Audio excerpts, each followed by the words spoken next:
ready to start. Right. Bye, Mark. Yeah. So let me introduce our first speaker of today, Professor Sabre Kai, who's a professor at NC State and will tell us about information scrambling and the learning landscape of a QML algorithm. Please go ahead. Okay, thank you, Mark, and the organizing committee for putting together this fantastic workshop and the invitation. So today I'm going to talk about our recent work in restricted Boltzmann machine and our focus on quantum simulation. So let me just here. So now when we saw simulation, we talk about simulating many-body systems, and we are doing both electronic structure and the dynamics. Just this one here. So again, when we talk about here like a quantum machine learning, what is the task? And what I'm going to focus on is quantum simulation. And what do I mean by quantum simulation? Solving the following differential equation. For structure, we solve the Schrödinger equation and do time dependent for closed system. Also look at the Liouville-von Neumann equation, how the density matrix evolve with time. Then also when we focus on the system interacting with the environment, we go to the quantum master equation. So the idea is to simulate all these equations on a quantum device and get both the wave function and the spectrum. And as you can see, all of these equations are non-relativistic quantum mechanics. And now we are discussing in my research group to see how one can go to also to relativistic equation and look at the Dirac equation. And our focus on restricted Boltzmann machine and how to implement this simulation on quantum devices. And we mainly implement all these simulation on the IBM machine. So I thought just to mention this, over 2 years ago, we put together with my research group an extensive review article in quantum machine learning for chemistry and physics. And in addition to our work, we review over 700 references in the field. And we publish it in the Chemical Society Reviews in 2022. For those who are interested, because many things that I'm going to mention, you would like to go to the details and appendices so you can look at the materials in this review article. So first, I will start with the restricted Boltzmann machine and what was our contribution to this field. We came up with a quantum circuit that implement this structure on the quantum device, and I will tell you about the circuit width, the circuit depth, and the parameter count for these simulations. And just briefly, I go through like a proof of concept, how we get band structure, both the valence band and conduction band for two-dimensional materials using this restricted Boltzmann machine, just to show you that this can be implemented on the quantum device. But I thought for this meeting, I will focus more on the dynamics of learning, how the machine learns to go to the, for example, we look at the ground state. And also we calculated excited states, but let's say the ground state, how the machine goes to the ground state. What is the dynamics behind the learning process? And for this, we go to the statistical physics. And here you can see the advantage of the Boltzmann machine because we rely on the Boltzmann statistics. And to understand the dynamics of learning, we're going to introduce the concept of OTOC, which is a 4-point correlation function. And this is out of order correlator. And see how the information scrambles when you start implementing this machine, how the information scramble or move in the machine, especially when we talk about the hidden unit. What is the role of the hidden units in the correlation with the visible unit in this machine. So I don't want, just like I to remind you what is the challenge, because we have this challenge in electronic structure for over 80 years. And then the main point is how to describe the non-trivial correlation in the exponential complexity of the many-body wave function. I mean, this is the main problem in electronic structure, and we have it for so many years with us. And again, you ask why quantum machine learning in general. And I mean, you can see around us the success of classical machine learning, and it's in all the domain, and it's really very successful for simulation, for classification, for many tasks. And you ask the question is what exactly going on here? So for us, we have a complex Hilbert space with, I mean, if we talk, for example, for simulating magnetic system, just by the time you have 80 spins, you have already Avogadro number of configurations, and nobody can simulate Avogadro number of configurations. Another example that I like from biochemistry, when you look at the average size of a human protein is 300 amino acids. And since we know that we have 20 base amino acids, so the number of configurations is astronomical, is like 10 to the 400. But when you look at the number of different existing proteins in all living organisms, is 10 to the 7. So what we're trying to do in this field is really to discover what is the relevant tiny corner of Hilbert space that give you the right task or within a given accuracy. So I think if you look back on what people doing in electronic structure for so many years is really to try to find what is the efficient transformation that take us from this complex Hilbert space to this tiny corner of Hilbert space, which is relevant for the task that we would like to simulate. And since the success of machine learning, that essentially they finding the right correlation or right features in the data in order to go to the task, still it's an empirical, and many groups they're trying to understand the dynamics of this learning. But I mean, I think this is the big picture for me, that finding some transformation that will take us to this space. And we started looking at the restricted Boltzmann machine. But let me mention maybe the first, I mean, maybe to the best of my knowledge, the seminal paper in this field was the one in Science by Carello and Troyer. And this is really the figure that we took from their Science paper. They put it back in 2017, where they show that they can simulate both the Ising and the Heisberg in 1 and 2 dimension for many spin system. And the results from this restricted Boltzmann machine was accurate in comparing with the quantum Monte Carlo. So the idea here is like we rely on the physics of Boltzmann, and we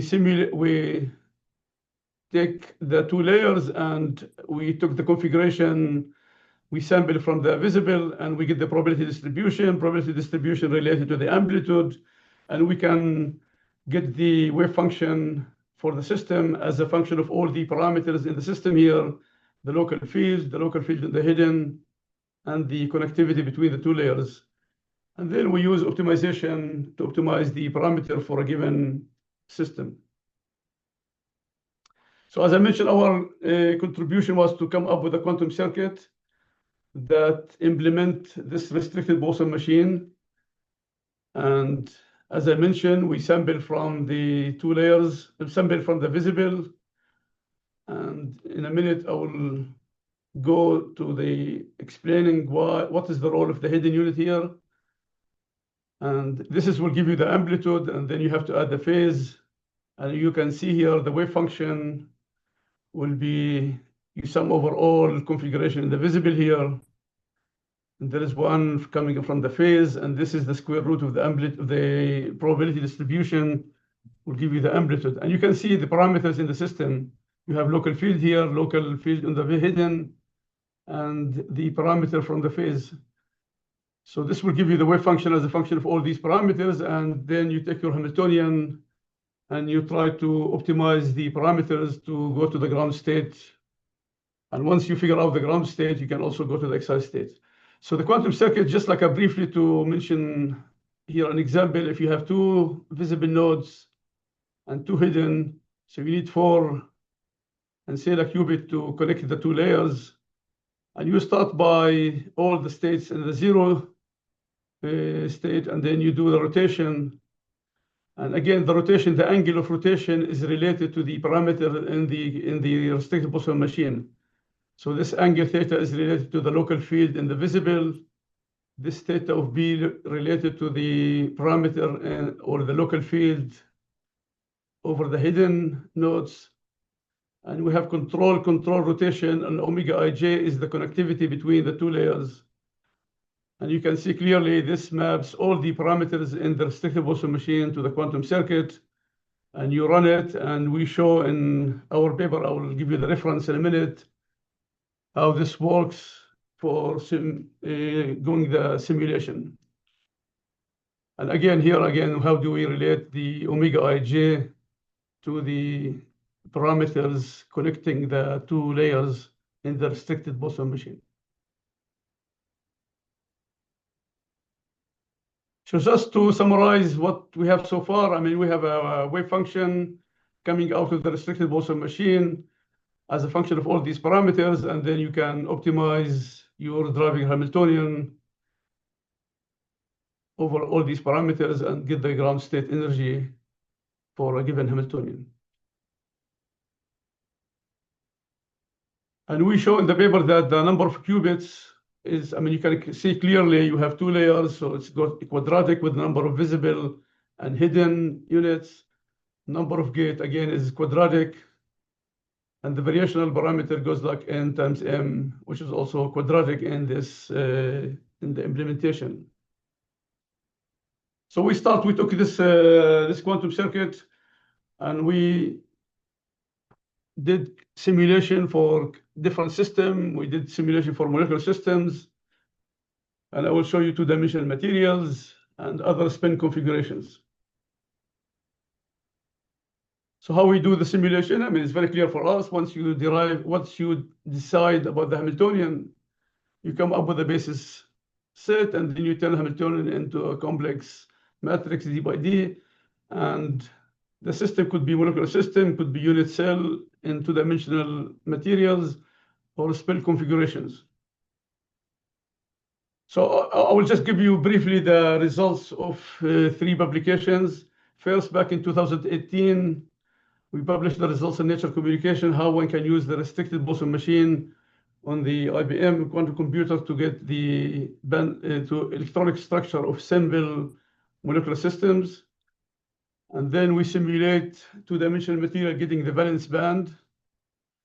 And I will show you briefly the results. And then we get not only the valence band, we get also the conduction band. And we published the results in JAX in 2001.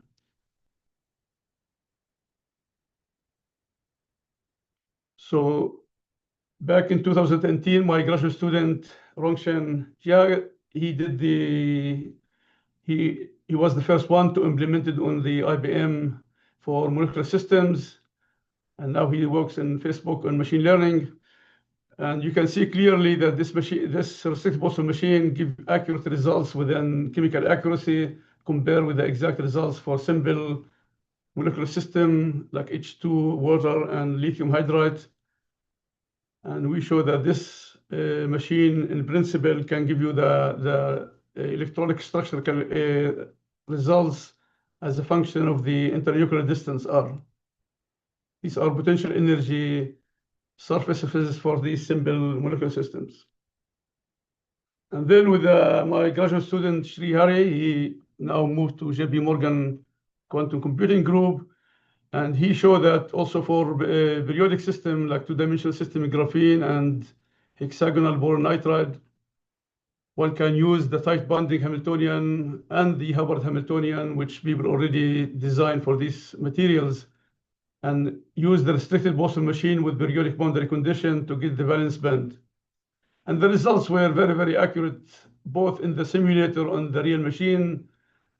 If you see here is the results from both the simulator and the real IBM. One can get the valence band, which is the energy as a function of the wave number here, okay? The reciprocal lattice. And you can see it's the accuracy within 10 to the minus 6 electron volts. And this was my postdoc, Dr. Manas Sajan. He extended the calculation from valence band into also the conduction band and used the design tight binding Hamiltonian for these two-dimensional materials. And he was able to show that one can obtain not only the valence band, you can obtain also the conduction band, and you can see here the energy and the accuracy. It's to the, you can see the average 10 to the minus 6 here for both the valence band and the conduction band, comparing with the accurate diagonalization results. So as I mentioned before, we know the machine works and we get accurate results for the ground state and also for excited states. And the way we approach excited states, we use a trick from variational calculation. Once you know the ground state, you can project out the ground state, and then you can go for optimizing the system for the signal one, which will be the excited state. But I thought here also to focus on the connection to statistical physics and talk a little bit about how the machine finding the ground state. And for that, we analyze the OTOC, which is the out-of-time order correlator. And this done by both my postdoc Manas and the graduate student Vinit. And maybe all here, we published the results in the Physical Review Research back in 2023.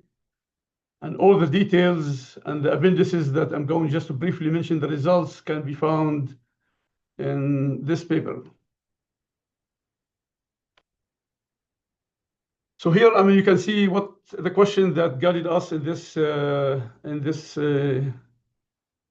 research is to understand. If you start having an excitation in the system, let's say in the visible, how this will exchange information with other units on this one.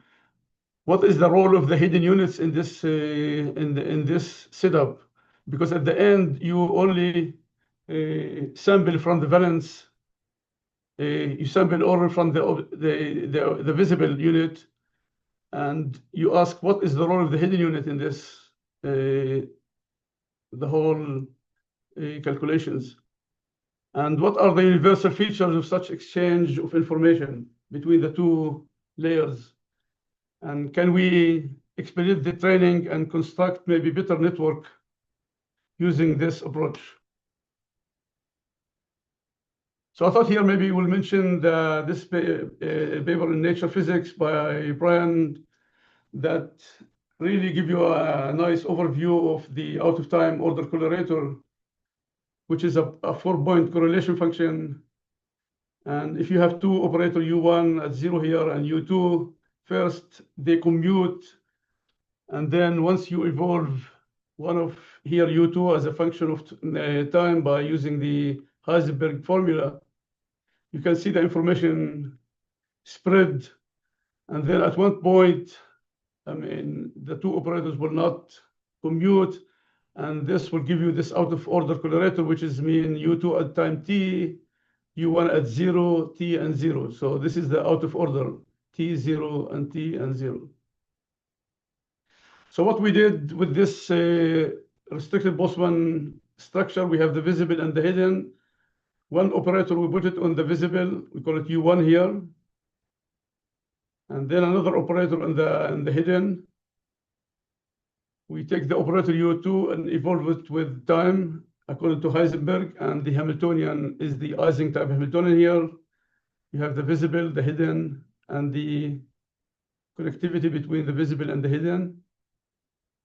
And we looked at the correlator, the 4-point OTOC here. And for this problem, we were lucky to see that one can obtain analytical results for this out-of-order correlator.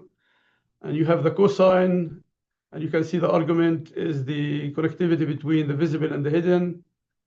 And here the covariance between the two in the visible and the hidden, and the sign here with the argument omega, which is the connectivity, where the covariance between the two is the average of both minus the product. And then we calculate the mutual information between the two layers, visible and the hidden. So you can see the von Neumann entropy of the visible and the hidden over the reduced density matrix. And this is the two particle density, for here, visible and hidden. And we calculate the von Neumann entropy and calculate what is the mutual information between the two layers. So we were surprised to see that the mutual information between the visible and the hidden is bounded from we have a lower bound and upper bound. And you can see here, you can look at the paper we have in the appendix, all the steps to get the lower bound and upper bound. So this was really exciting to see. If I look at the mutual information between the visible and hidden as a function of the covariance between the two, visible and hidden, you have an upper bound for the learning process, and you have a lower bound. And the exciting news here, once you optimize the results and get to the ground state, all the results reside on the lower bound. So somehow, what is the dynamics of learning is minimizing the mutual information between the two layers. So you minimize it and you get the, so we thought, okay, I mean, let us see what happens if we change take it for different Hamiltonian. Is this something specific for a given Hamiltonian, or this is more a general phenomenon? And again, if you look at the Ising, I mean, you can see the phase transition, also it captured, and still all the results reside. This was the calculation for the changing the G here to get the phase change in this Ising type Hamiltonian. And again, we get accuracy in both phases, and both are reside on the lower bound. So the message here, somehow the machine is minimizing the mutual information between the visible and the hidden. Then we start seeing if we change the Hamiltonian, and does this phenomena continue that all the results reside in the minimum? And we tested like 7 different systems, and still the results for all the calculation that once you optimize and get the ground state, the mechanism is minimizing mutual information. So we looked at the Ising, where the system is bounded by the area law. And also we looked at what we call the rainbow Hamiltonian, where the connectivity between pairs like this. And we know this system is bounded by the volume law. And again, all the results as a function of number of sites, all of them resides on the lower bound.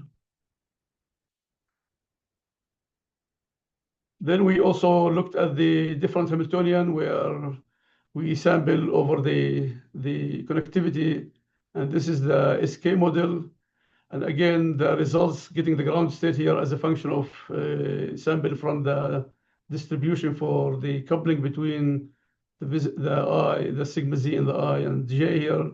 And again, all the results for different samples still on the lower bound.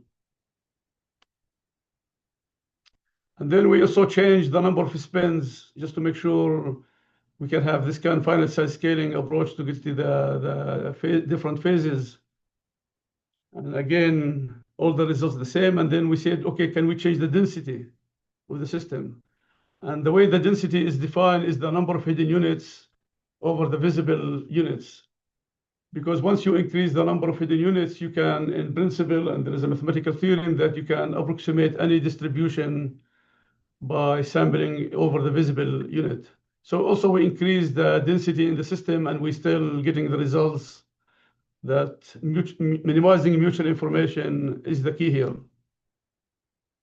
So just to summarize the main results here, and then show you what we are going next. So we get analytically the expression for the OTOC for this restricted Boltzmann machine. And we show rigorously that there is an upper bound and lower bound for the dynamics of learning. You minimize the mutual information between the two layers, and this will give you the optimal solution, which for us was the ground state energy. And all the details and appendices, all the math is you can find in our paper in Physical Review Research back in 2023. So now we're asking the question, can we leverage the power of a quantum device and sample directly from the quantum device? Because now we showed before that it's quadratic in the resources, but now we have a way to show that one maybe can go into linear in the resources by sampling from the quantum device. And the main idea is to not start with this structure, map the two layers into what we call the surrogate structure, where you can see here you have a fully connected one, all the visible here, and the parameter in the visible are functional of the order parameter. And we show how one can factorize going from G1 to G2. And then we sample from this one, which is, you can see clearly, it's a linear with the resources with the number of qubits and number of gates. But the catch here is that you have fully connected one-dimensional structure here. And again, I mean, the results for this one showing that it's linear in the resources, we put it on the archive. And with my postdoc Manas and the graduate student Vinit, and it's still going through a review. So will not bother you, but just like I show you that with this kind of structure, we show that one can also apply it for getting the ground state for XXZ model and get the different phases, the ferromagnetic, antiferromagnetic phases. And this was for over 8 qubits simulations. And you can see the accuracy is, again, it's comparing with the exact results, is going around for atomic units, is 10 to the minus 3, 10 to the minus 4. And again, we run it with the electronic structure for molecular system, and clearly we can get the very accurate results for simulating these simple systems with 80 qubits, and here was 12. And we get the correct potential energy surfaces with accuracy, again, with chemical accuracy for these systems. So the next push is to go to a more advanced quantum materials and focusing on topological materials and see if this approach can still give us the different phases. And we started looking at this material, and we looked at this one first. We did not know that this is the poly-8 aniline. We were looking at the structure from the Rigetti system, where this is the constructed, where the qubits. And we start looking at this system with my students, and it turns out that organic chemists use this material as a conductive material in batteries. And you can see the name is poly-8 aniline. And when we did the electronic structure calculation for this kind of material, it turns out it's a really have a rich phase diagram with topological phases, and we see the edge state in this one. And you can think about it as just to see the structure, like you have two SSH chains connecting together, where we know the SSH also has a topological phase and edge state. And you can see clearly that there's edge state in this material. And we're trying to see with the new approach, can we get also the different phases for topological materials? Just to summarize here the conclusion, I show you that how the restricted Boltzmann machine can be implemented. And we have a proof of concept that we can get electronic structure and band structure for materials, the valence band and the conduction band accurate compared with the exact results. We can look at quantum phase transition with this approach. And then we looked at the dynamics of this machine, and we show that minimizing the mutual information was crucial to get the exact ground state. And we're still trying to figure out why the optimal solution go to the results on the lower bound. Because in nature, we go minimizing the energy, maximizing entropy. So we are not sure if this is really something more general than we have here, but all the system that we tested up to 7 different Hamiltonians, all the results that we get from here are minimizing the mutual information. So let me just finish by advertising. Allow me to advertise. We will have a summer school in the first week of June in quantum machine learning for complex science and engineering problem. And all of you are welcome to attend. And I would like to end by thanking my graduate students and postdocs that helping and doing all these calculations.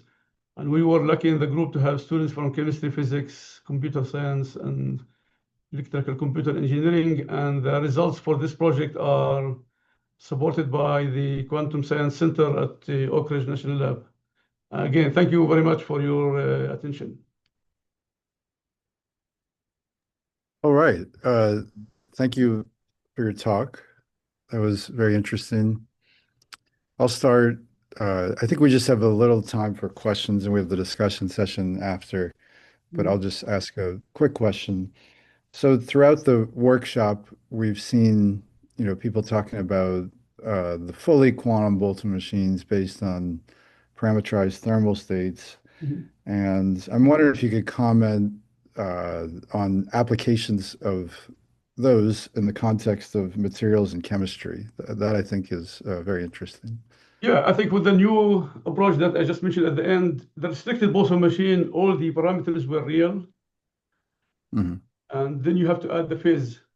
Now, it's a new approach. We take all the parameters to be complex to start with.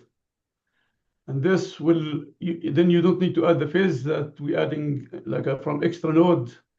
And then all the parameters are complex here. And we see how one can get the quantum wave function directly from the surrogate gate. And now the question is what we try to first of all to look at this mutual information between the two layers to see if in the new setup we're still getting that the ground state could got results on the lower bound when you minimize the mutual information. And hopefully we can get better simulating, because I think now the real test is when we go for complex systems. And for example, in spin liquid where you have long range entanglement, in other topological system, can this still give you the right ground state, or you need go to more advanced and look at the quantum version of the restricted Boltzmann machine? Okay. So I think when we go to more complex system like spin liquid and other where we have long range entanglement and other in the topological phases also, that if the quantum restricted Boltzmann machine will be giving you better and more accurate results. Okay. Any other quick questions? Yeah, I will be also in the discussion at the end if there is more questions. Okay. All right. If there are no other questions, thanks again for your talk. And we'll move on to the next speaker, who is Cenk Tüysüz. No, hi. I attempted to pronounce your name. Sorry if I messed it up. It's okay. Well, here I don't have the correct spelling. So let me share my slides and then you can see the correct one. So it's Cenk Tüysüz, but it's okay. Yeah. Okay. So I'm very excited to hear about your work. Please go ahead. All right. Thanks a lot, Mark, for the invitation to speak at this very interesting workshop. So today, I will be changing the subject a little bit. So of course, we will still be looking at Boltzmann machines, but I will be talking more about generative learning. So in this sense, there will be actually some similarities in the things that I will talk about to the previous talk, but also some of the talks that we have seen before, also some ideas Nathan expressed yesterday. So to talk about this, first of all, I actually want to start by giving you a problem that we have with Boltzmann machines. So we have already seen that we can construct a quantum Boltzmann machine using a non-commuting Hamiltonian. So here you see the transversal field Ising model as an example.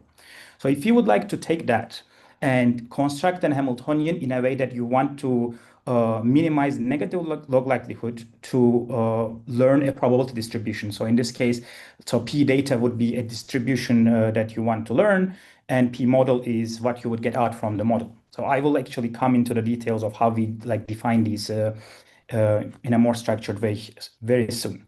But if you put all of these together and write down your gradients, when you have especially hidden units, we run into the issue with the gradients being interactable in the most general scenario. And this causes a lot of issues, and we have seen already some approaches to tackle this. But this opens up the discussion of like how we can really make quantum Boltzmann machines trainable. And with that discussion, we should actually consider that we have two separate paradigms and they give like different solutions. So in my talk, I will be focusing mostly on the fully visible quantum Boltzmann machines, meaning that we won't have hidden units. So the amount of units that we have will be matching the problem size that we have. So if I have a probability distribution that has, let's say it's a discrete distribution with 2 to the 8 entries, you will need 8 units or 8 qubits to represent this. But we also have, as we also know from the classical like RBM like literature, QBMs with hidden units. So there we actually have more complicated problems because you need to deal with the projector, marginalization, and so on. So actually, like right after me, Maria will be like giving you some insights onto this type of the problem. But for now, we will be sticking with the fully visible quantum Boltzmann machines. So speaking of that, let me now like give you a more structured introduction to how we define these models. So as I said, when we are talking about these, they will have only visible units. This is always important to keep in mind. And when we are talking about these models, like the most interesting results so far that we have in the literature is that, like from Koopmans and Benedetti, we have already like talked about this, that their loss landscapes are convex. So we don't run into the like standard issues we have in quantum machine learning with like most methods. And this also gives us guarantees in terms of the sample efficiency of how many times we need to prepare a Gibbs state. We already know that like preparing a Gibbs state is a problem, but it's good to have that guarantee that we will not need exponentially many of them. So with this, we should also keep in mind that like if you look at the classical machine learning literature, people don't really use fully visible classical Boltzmann machines. That's for a reason. The reason for that is that they are not expressive models. That's why people keep adding the hidden units, which give them their representational power. So now that we know this, but we also know that like we have trainability guarantees, the important question to ask will be to say, like, can the fully visible quantum Boltzmann machines be any different? Can we really like see that they are providing some like expressivity gains so that it is worth really trying to use these models? Because like in the classical literature, you wouldn't see any papers on this anymore. So how do we like write it down? So you already know like how we express the Gibbs state. So I don't need to talk about this. If we think about the classical scenario, a probability distribution P of S is basically encoded to the diagonal of the Gibbs state. If you have a classical Gibbs state, you will actually have directly a classical density operator. So you won't have any other entries, and that will directly encode the distribution. So once you sample from it, you are basically sampling from the distribution that is encoded to the diagonal of that. There is a way to actually make this quantum. So if you remember Nathan's talk yesterday, he was talking about making the input quantum. So in a way, we will do the same, but we won't deal with quantum data. But what I want to do is to encode still a classical probability distribution, not a quantum distribution, but as a quantum state. And one solution for that is introduced by Koopman. And we encode basically the distribution to the amplitudes of the basis states that we have. In return, this gives us a pure state embedding of a classical probability distribution.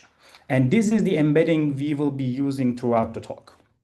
Next, of course, we need to define the Hamiltonian. So since now we don't really deal with hidden units, the amount of the sites we have or the units we have is directly like the same as the size of the bits that you have in the distribution. And the most common thing is to define this Hamiltonian with the fields plus like two-body interactions. And I will also make a comment later on this two-body interactions. So now that we have these ingredients, we can see how we can train a fully visible quantum Boltzmann machine. So we define the model with the Hamiltonian. And for simplicity, I will just group all the terms that have a unique parameter as a sum like this. And then when we have the probability distribution given to us, P of S, we encode this to the target quantum state eta, like as I described before. Now, using the loss function, in this case, we will be using quantum relative entropy, which equivalently minimizes KL divergence, as we have seen before. We will be able to leverage the results from Koopmans and Benedetti and leverage this convexity of the loss landscape. And after this, we can easily derive the gradients and obtain this expression. So here you see that we have two terms for each of the gradient, for each of the parameters of the model. This first term that you see here needs to be computed only once, and you can do this completely classically. This requires the knowledge of the Hamiltonian terms that you have and the embedding that you chose for the probability distribution that you have. The other terms are basically the expectation values you need to compute on the Gibbs state. And this is the part that you would need to do on the quantum computer. And with this, it is like this basically is the recipe to train a fully visible quantum Boltzmann machine.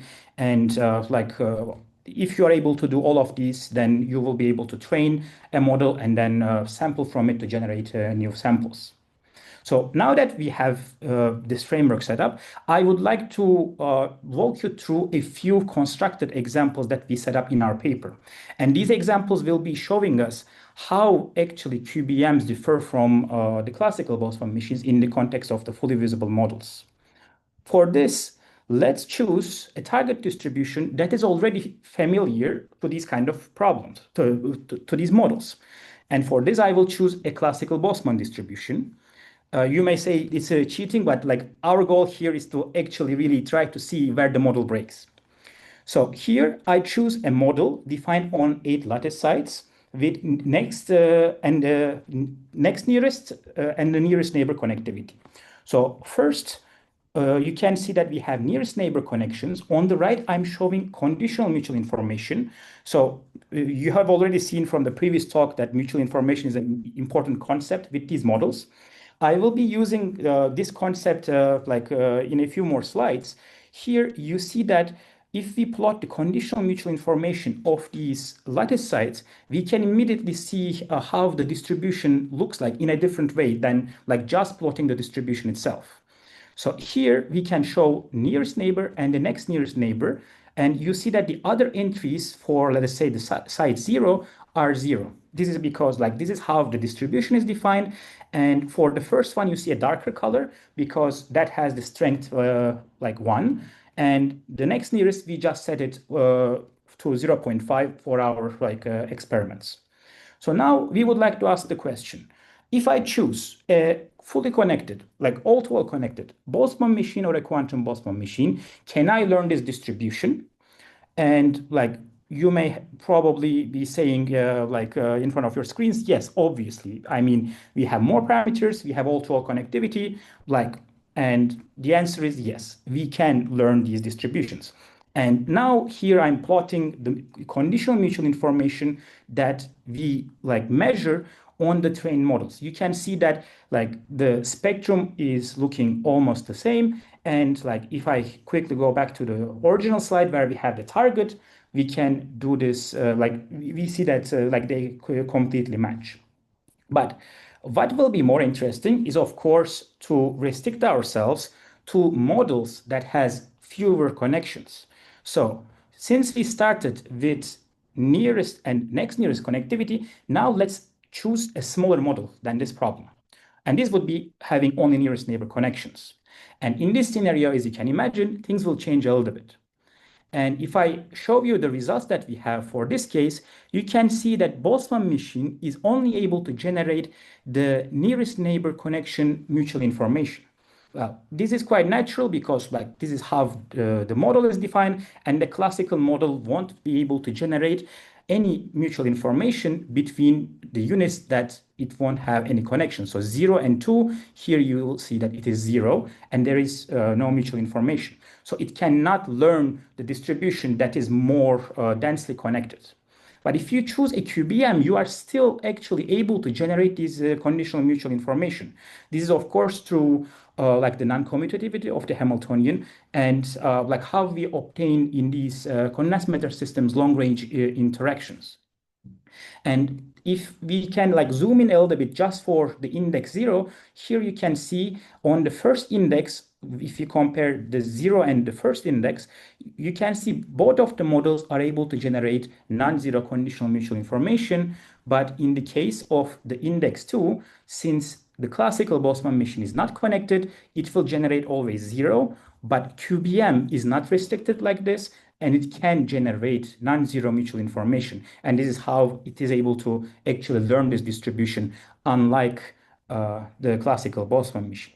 So this is one type of the difference that you can see with these kind of quantum Boltzmann machines.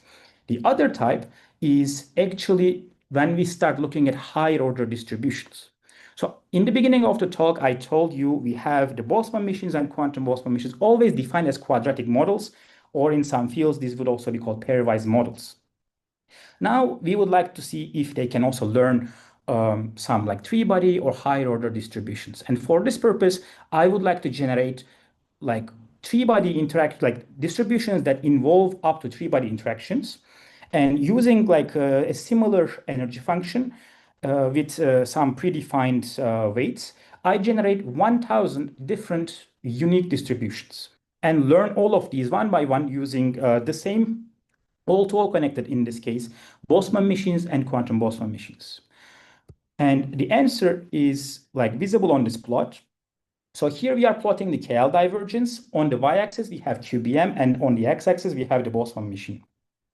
In all of the cases, in like 1,000 out of 1,000 cases, you see that the quantum Boltzmann machine is able to get a lower KL divergence. So this is again, in a similar way, like the consequence of having the non-commutativity of the Hamiltonian, which improves the expressivity of the model.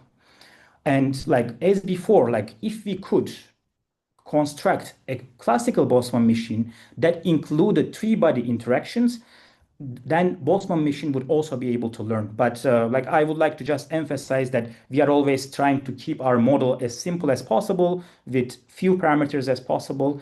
But like, and if we go to more difficult problems, then we start seeing these separations. All right, this is so far so good, but you may be wondering, like, are these really realistic scenarios? So far I only shown you target distributions where we generate some like constructed examples where like even the distribution itself is coming from a classical Boltzmann distribution. And you may be wondering, okay, do we like really see those all-to-all underlying mutual information connections or third body, fourth body interactions in a real life problem? So to answer this question, we actually chose a task from particle physics. So I'm a postdoc at CERN, so like you may be wondering why particle physics. So there's that connection. So here, what we are looking at is particle jets. Particle jets, you don't need to know too much about them, but they are the groups of particles that we observe at particle collider experiments. And they appear always together and as correlated variables in our detector measurements. That's why it is important for us to actually also simulate them. And we know from like experience is that simulation tools like Monte Carlo and so on are quite costly. So researchers are exploring different like machine learning based methods. And if we could like do this with some quantum Boltzmann machines, for example, that would be very valuable in terms of like helping other like scientific like problems. So for this reason, we took an example from this task. And here now I show you an example of how this distribution looks like. On the left, you see a joint probability distribution of 4 particles. And the variable is like that I'm plotting here is the transversal momentum, but it's not really important for our purpose. You can see that like these particles are correlated by looking at the joint probability distribution. But if you don't believe me, on the right, we have another way of plotting it, which shows the bitwise mutual information. So here you can see these 0, 1, 2, 3 label the particles that we have. So we have 4 particles, and each of the particles, like the value it takes, we also encode it with 4 bits. So we have 4-bit precision for this problem. And you can see that in a non-trivial way, all of these particles are like correlated with each other. You see like significant values of like the pixels with like all the particles like 0 to 3. It may not be all the bits are exactly correlated, like strongly correlated, but you would see like that at least 1 bit in all of the particles have something related to the other ones. So that's why we chose this as a real world example where we can see if the ideas like that I presented before translate into the setting of like more like real life scenarios. And here is like basically a short overview of the conclusion that we have. So on the right, you see KL divergence plotted for 2 different cases. On the top, we have 3 particles. On the bottom, we have 4 particles. And the x-axis is basically changing the precision that we encode this information. So the images that I was showing before is basically for the 4-particle and 16-qubit case. So it was all the way at the end, just to give you an idea. Then what do we see on these plots? So the blue ones are showing the KL divergence we obtained if we use a fully visible Boltzmann machine. And the red ones are showing the quantum Boltzmann machine. The dashed lines, when we consider all-to-all connectivity, but as you can like already like get a feeling that if you have 16 qubits and all-to-all connectivity, that is a quite like densely connected model. For this reason, also to connect back to our previous arguments, we chose the setting where we have a reduced connectivity. In this case, we have an N particle, which stands for like nearest neighbor particle. And what we do here is that we choose a connectivity that is kind of inspired by the underlying physics. In this case, we order them in their transversal field momentum. Anyway, so enough explaining the plots. What do we see here is that in all the cases, we see that all-to-all connected Qbm gets the best KL divergence values. But I think this is not so important. This is like probably all of you would expect to see this conclusion. But I think what is more interesting is when we start restricting these models. So when we start chopping up the connections, and meaning like I'm trying to talk about this NN particle case, we see that the NN particle case for Qbm is able to match or sometimes beat the case when you have a fully visible Boltzmann machine with all-to-all connectivity. So this means that if we go to the quantum Boltzmann machine, we can have less connections and still perform the same as like that, like tightly packed, densely connected, fully visible Boltzmann machine. So with this, like I would like to say a few words, like to wrap up my talk basically. So in this work, what we show is that there are probability distributions that can be learned better with a fully visible quantum Boltzmann machine than a fully visible Boltzmann machine. So here, of course, we should always keep in mind that I'm making this statement in the context of fully visible Boltzmann machines. Of course, if you start adding hidden units to the Boltzmann machine, since we know RBMs are universal approximators, they will also be able to learn. And like we are not trying to beat RBMs with the fully visible model. And if you remember, the main reason for using this is because we have these trainability guarantees. And the other important outcome is that the fully visible Qbm is not only able to learn different distributions, but distributions that when the underlying distribution is more densely connected. This is really important because what you eventually want to do is to take that Hamiltonian and realize the Gibbs state of that, prepare that on a quantum hardware. And we know that the cost of implementing these is tightly connected to the dimensionality of the Hamiltonian and also the connectivity of the Hamiltonian. So having those connections removed and requiring less and less is a good promise to be able to realize these models in practice. So one caveat of our results, like all of our results that so far I presented are based on numerics. And of course, a theoretical framework to establish the same separation that I presented here would be great. And here, if you have ideas, I would be more than happy to discuss them and think more about this. So, yeah, so the bottom note I already talked about. Furthermore, of course, I tried to keep it short here, but in our paper we have more results.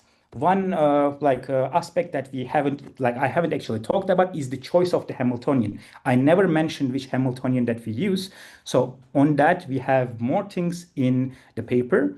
And I can also give you a spoiler is that in the paper, we see that actually if you use transversal field Ising model, it is not really a good choice for the QBM. We generally see that it provides only marginal and sometimes almost no benefit when you are dealing with these models.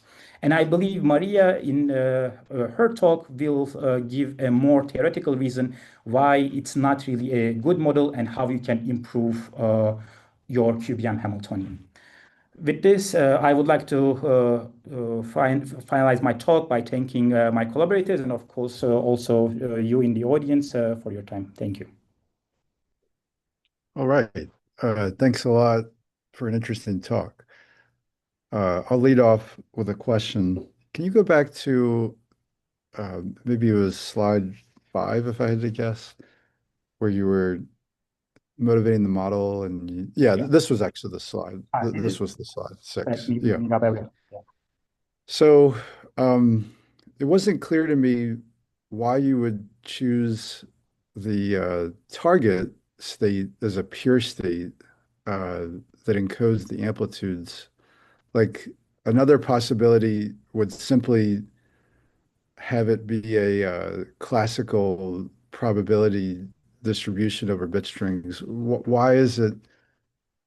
Did you investigate that possibility? And if so, why would it be advantageous to encode the target as a pure state?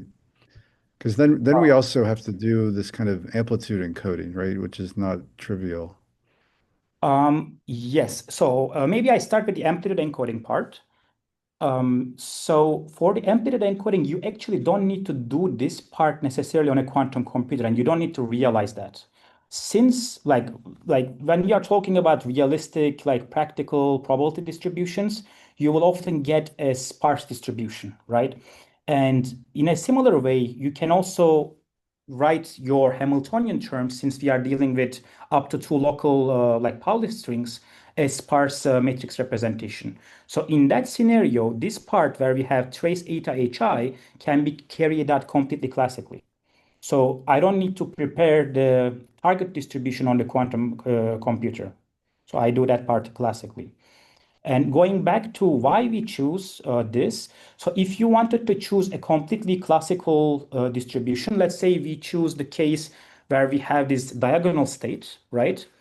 If we choose that as our target state, we won't be able to optimize a quantum Boltzmann machine. That is because then, let's say this will be eta and eta will be diagonal. Any term that is not basically commuting with the Pauli Z will be giving us the trace 0. So if you have, let's say, the diagonal state eta and hi, let's say, is Pauli X, the trace of that would be 0. So if you want to optimize those non-commuting terms, you have to have a target state that is non-diagonal. Okay. I have some follow-up questions. So in your example, you mentioned that possibly P of S would be sparse, but in the examples you showed, at least what you called the artificial ones, those were generated by classical Boltzmann distributions. Yeah. those are not sparse, right? Possibly you are right. Yeah, these are just some examples like we are setting up. But if I show you a like real scenario, like in this particle physics distribution, you can see Mhm. that like most of the There we pixels see are, it. Yeah. yeah.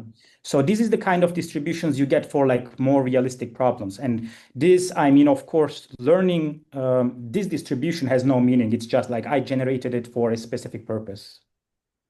Okay. And then my other follow-up question is, I guess back to the original motivation. Mhm. It just seems like you're trying to mimic a pure state with a mixed thermal state, and so it Yeah. just seems like it's misaligned. Um, I don't know if you have any further comments about that. So I think we don't really have a problem with that. So we also looked into it very briefly in the paper. We have towards the end a part on that. What we see is that the model. So we usually say when we are dealing with these models, we fix the beta, right? So we say we fix Hmm. beta to 1 and we forget about it. What we observe is actually when we are trying to learn these pure state distributions, all the parameters collectively start increasing towards a value, which effectively, like if you renormalize, increases beta. We know that Okay. if we actually take the beta to infinity or like in general large values, we know that that will take us to the ground state of the Hamiltonian, which is pure. So in Hmm. that sense, the model actually already has enough expressivity to learn and express those pure states. And we see that, like, I actually don't have this in my backup slides. The model tends to find an optimal beta, like let's say the minimum value of the beta, where like it expresses the state in the best way. We did the following experiment after learning some of these distributions. I'm sorry, I don't have plots for this on the slides. Hmm. We started increasing beta like artificially to see what will happen. What we see is that the KL divergence doesn't change. So the model finds like a sweet spot for the value of the beta in that sense. And we are able to learn the pure state. Thanks. Okay. Thanks a lot for that. That helps to clarify. Any other questions for Cenk before we move on?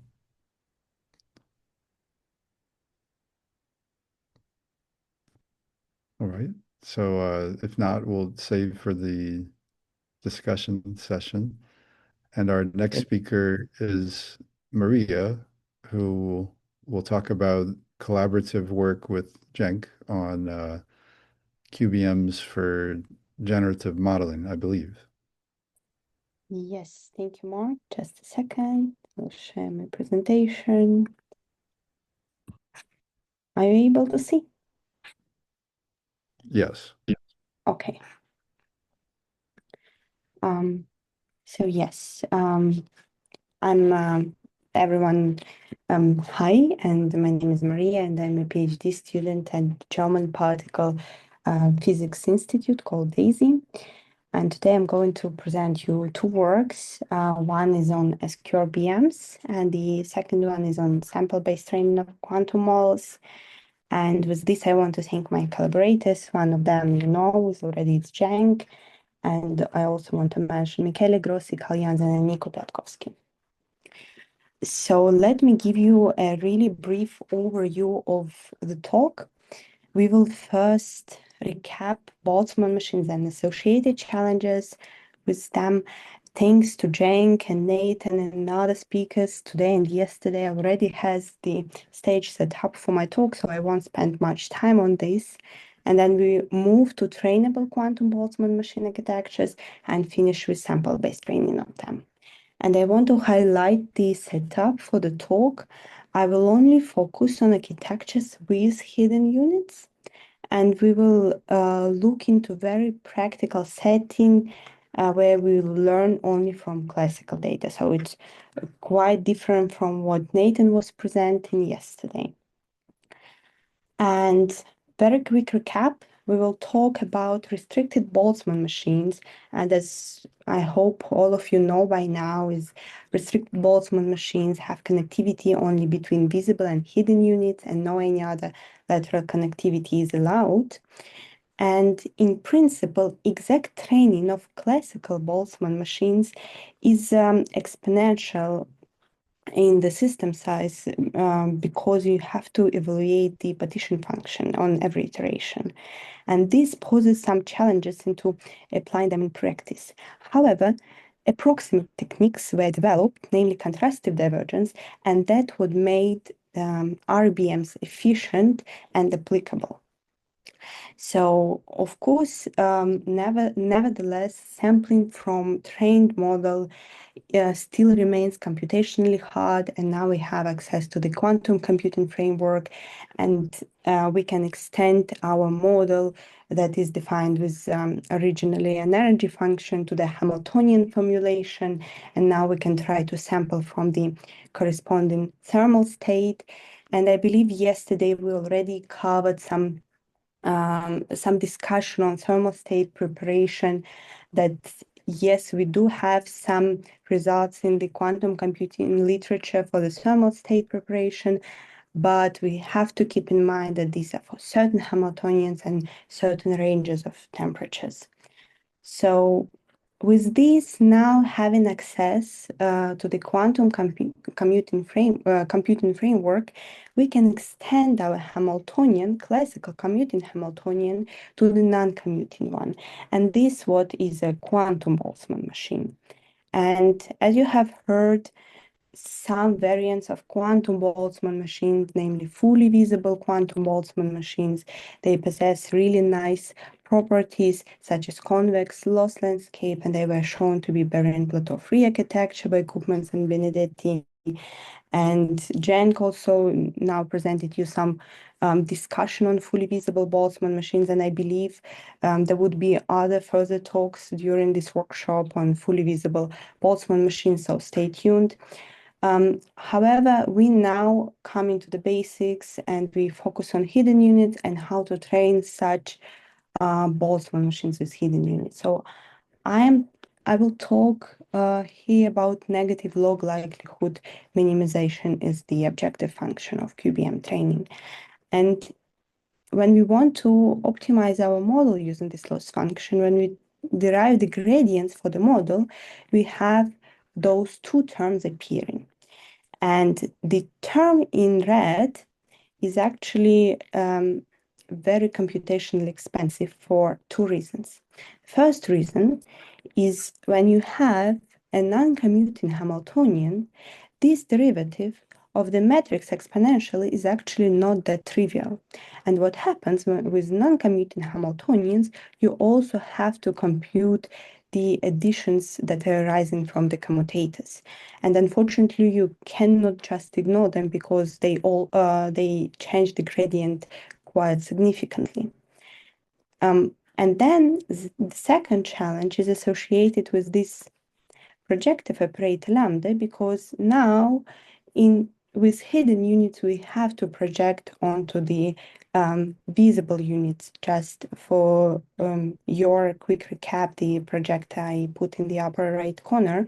So as you can see, this already requires a lot of expectation values per each training iteration to train our Boltzmann machines. And I believe specifically those challenges caused the QBM winter.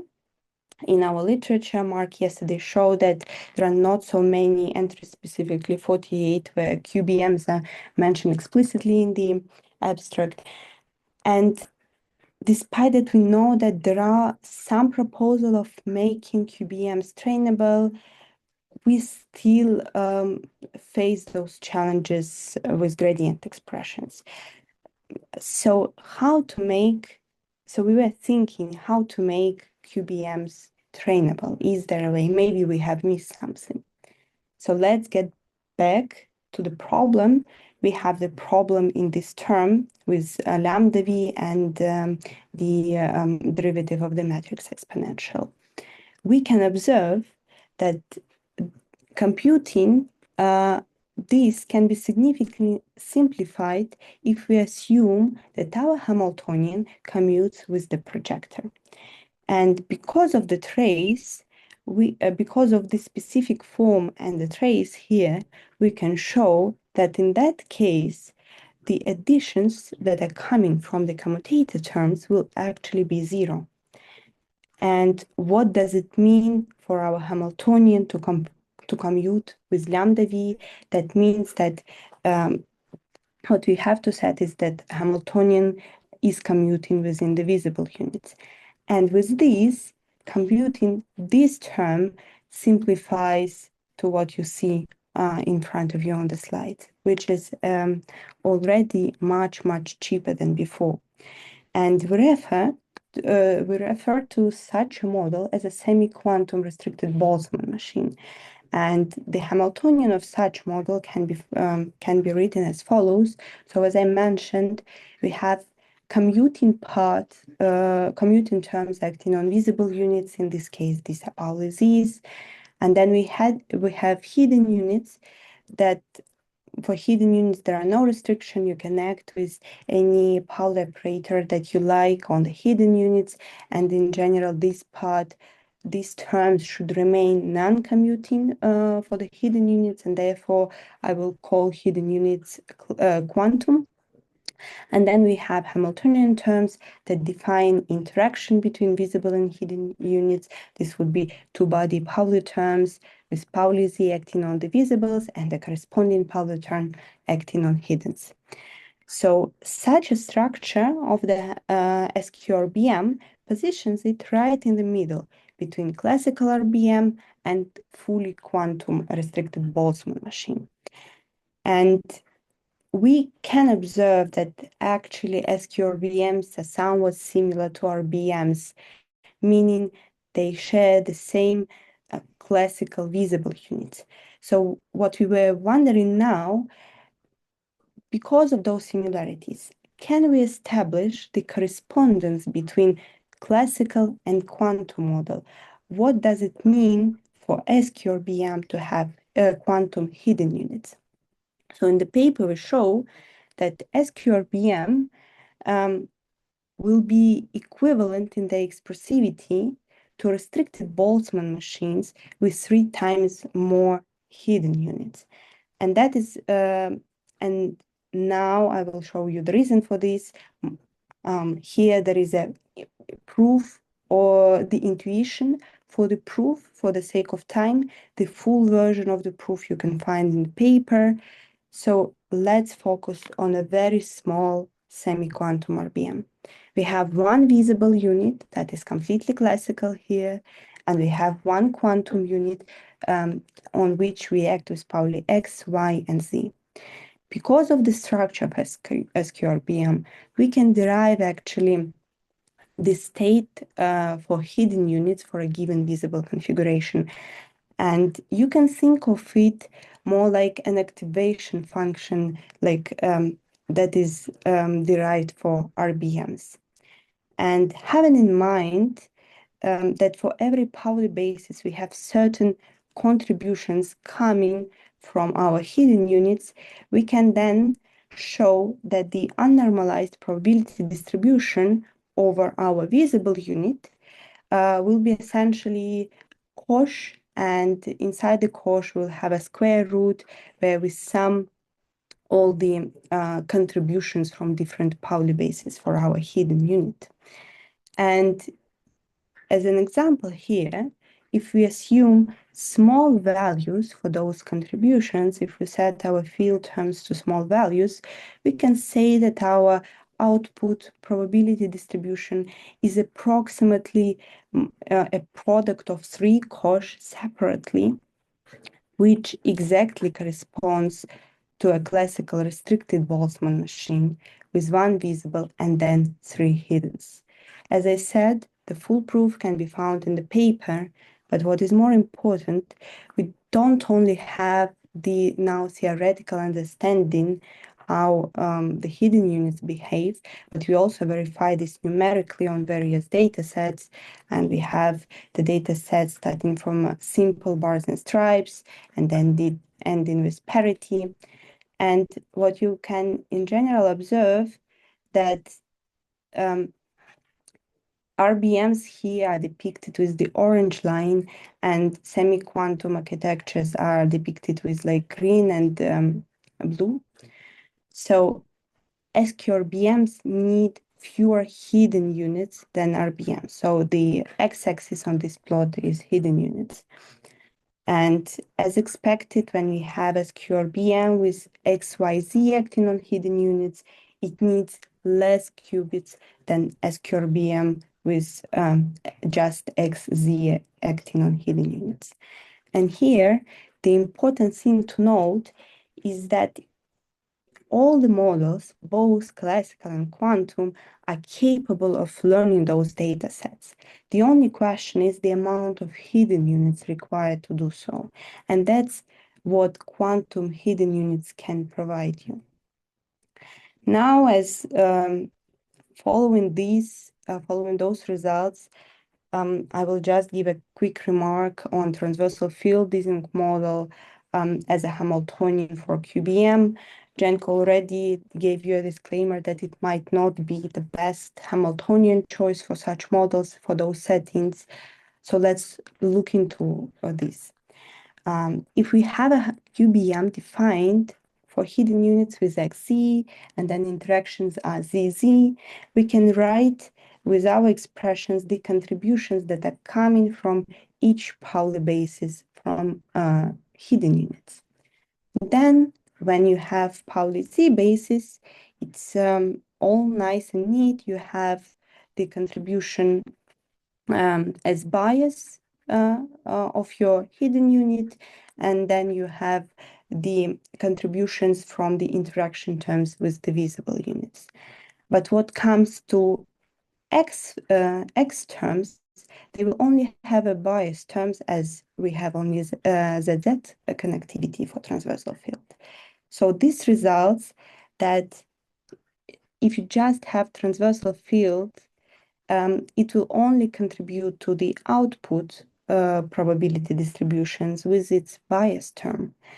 And this will not depend on any state of our visible units. And therefore, we expect only a marginal improvement to the expressivity of QBMs. A way to overcome this is to define ZX interactions between our hidden and visible units. Then your X terms will contribute to the output probability distributions. But in that case, the model is already not a transverse field, but this will correspond to SQRBM Hamiltonian. So with this, I want to summarize this paper. And in short, by assuming a certain structure of Hamiltonian for SQRBMs, we are able to show that we have post-form expressions for the gradients and for the output probability distributions of the model. And what is more important, this allows us to demonstrate and establish the correspondence between classical and quantum models and have a controlled framework where we can study what quantum hidden units can bring to learning from classical data.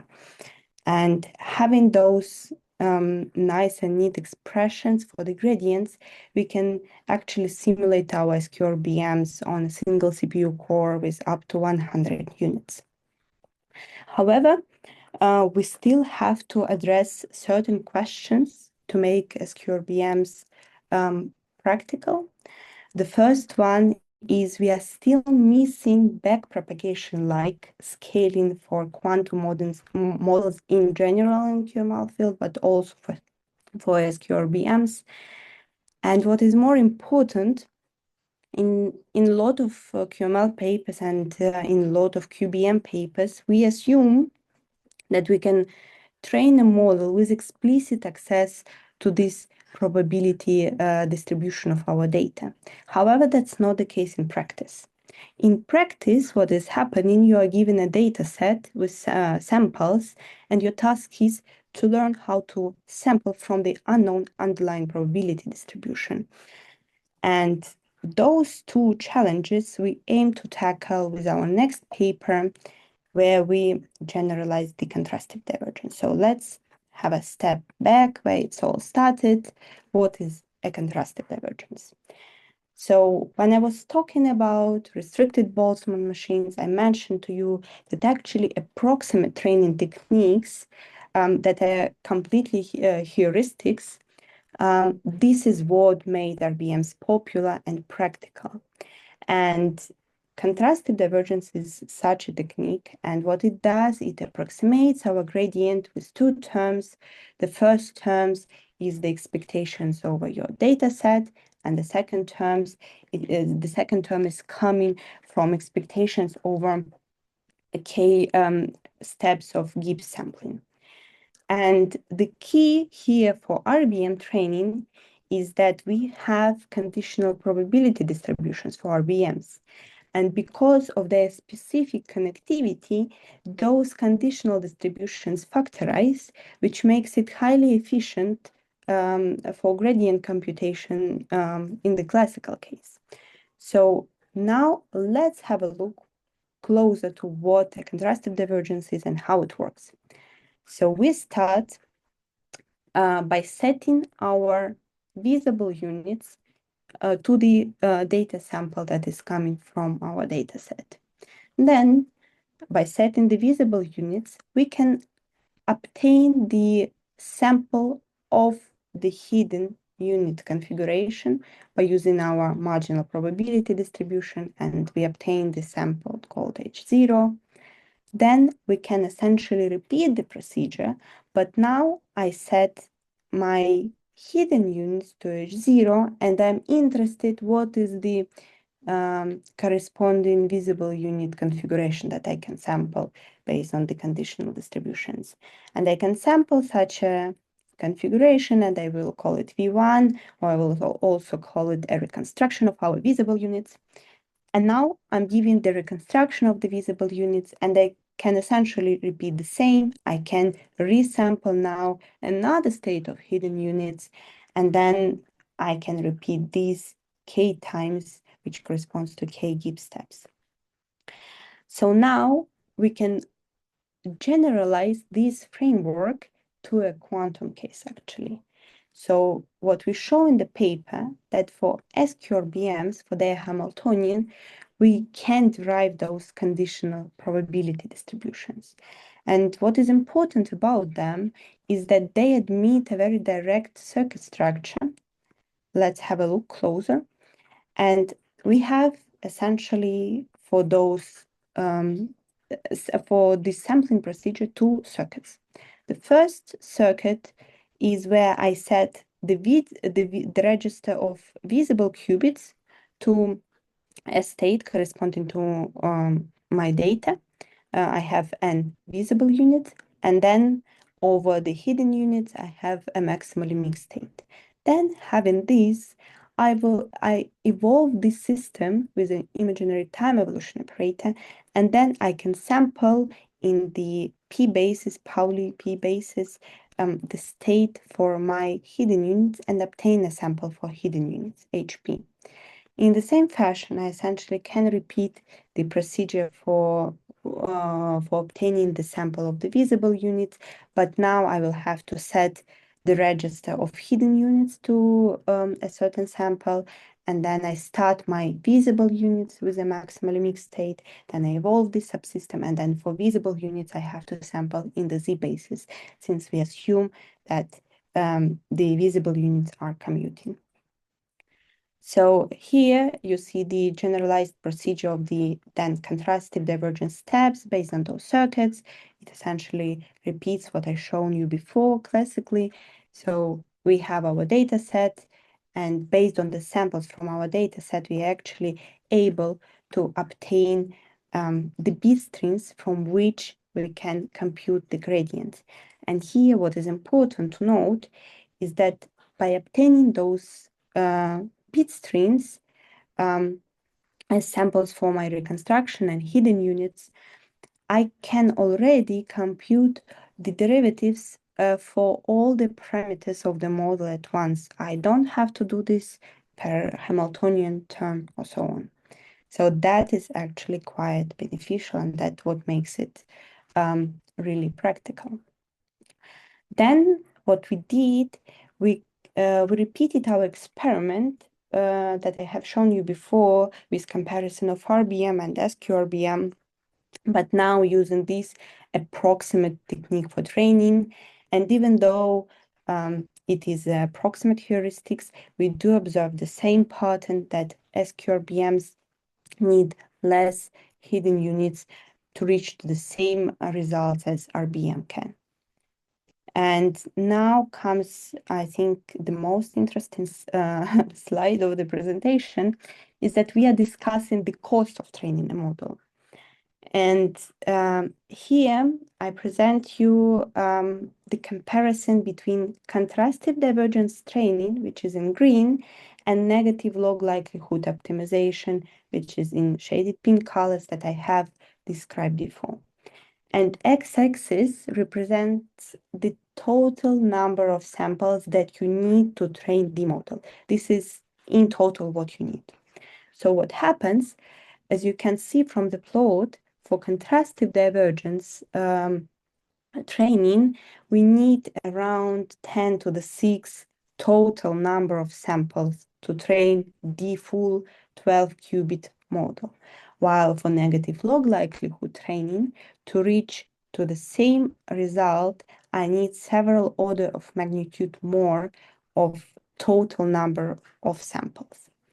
And what it gives you, so first of all, if we move to bigger system sizes, the difference between contrastive divergence training and negative log likelihood training is expected to grow. But it is important here that it is now becoming similar to backpropagation scaling, that we have per iteration step a constant number of samples that we need to obtain the approximate gradients for all terms of our Hamiltonian. And with this, I want to summarize my talk. So I've presented you essentially 2 papers. First was on SQRBMs, second is on generalized contrastive divergence. And with especially the outcome of the second paper, we can show that we can now train quantum models using samples, which is what we ideally want to target to make them practical. And we don't have to have explicit access to the probability distribution. And important note on contrastive divergence. So this is in general the technique to train energy-based models. And in classical literature, it's been generalized to other machine learning architectures. Therefore, despite me showing you generalized contrastive divergence for SQRBMs, it can be generalized to other potentially quantum machine learning architectures as well. The only condition that you have to have is that you can derive those circuits to sample from the conditional distribution of your interest. And if you have any ideas, please feel free to reach us and we can discuss further what we can do. And with this, I want to thank you, and I'm happy, I think, to take questions now. Try to stay on time, Mark. Thanks a lot. Thanks for a very interesting talk, and thanks for staying on time. I'll lead off with some questions. Okay. Can you go to slide 19? 19, yeah. Yeah, 19. Yeah, sorry. So this is a very interesting idea for optimizing semi-quantum Iw-Qbms. And but when I look at the diagram, my impression is that the hidden units are quantum, right? They are, yes. Yeah. And so in the diagram, I see in the positive phase, you're measuring the hidden units and then you're preparing classical bits. And so I just wonder, I mean, you showed plots where this will perform well, but what I wonder is that in this process, it feels like or seems like you're making them classical by measuring and preparing bit strings. And so that's my Well, first question. sampling in a certain Pauli basis, and that's fine to obtain those bit strings. At the end, you will be comparing them with other bit strings. I see. So maybe I missed that. So these basis You don't, measurements are certain Pauli basis measurements. yes, you have to measure in certain Pauli basis, and you don't have to keep them in the quantum state or whatever. You need bit strings. Okay. And you this procedure, like you essentially group the Hamiltonian terms in your Hamiltonian to commute in sets in a certain basis, and you repeat this procedure for every Pauli basis. So yeah. the positive phase will be evaluated several times depending on your Hamiltonian. Okay. The other question I have is gamma beta, you said, is imaginary time evolution, right? Yeah. And so I guess there's questions about how efficient that will be when you scale up to larger systems. Did you already comment on that? If not, could you comment or So, of course, those circuits include this imaginary time evolution, which is not extremely NISQ friendly now. And at the moment, we assume we can do this efficiently, let's say. We can, Okay. so we assume we have this circuit. We don't really go into details how to realize this on the hardware now. Mhm.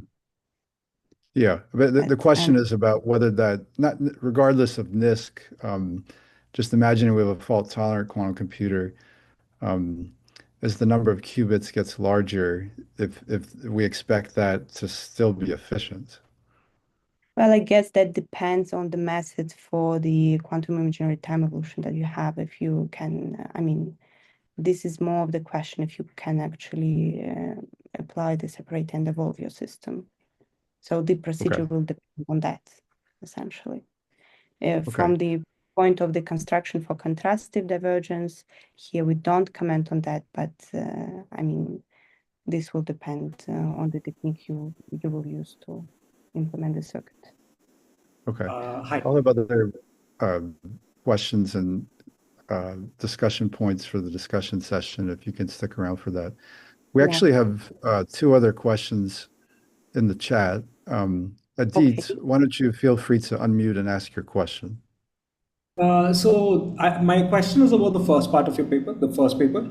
I've read that, and if I remember correctly, your proof holds under small angular approximations. So you have some coshets. So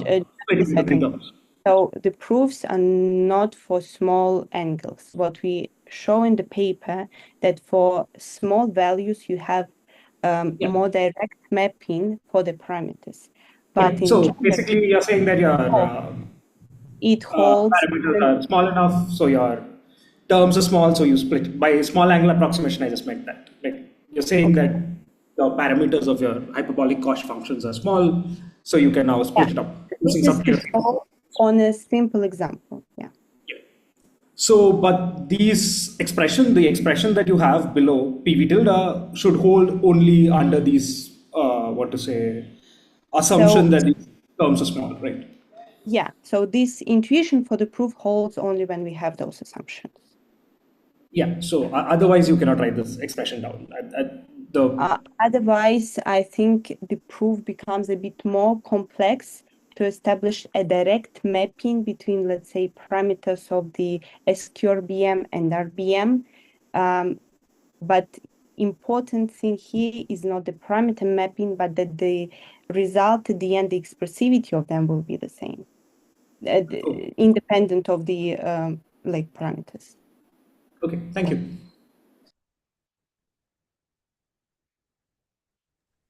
Oh, there was another question in the chat from Abhay Shastri. Feel free to unmute and ask.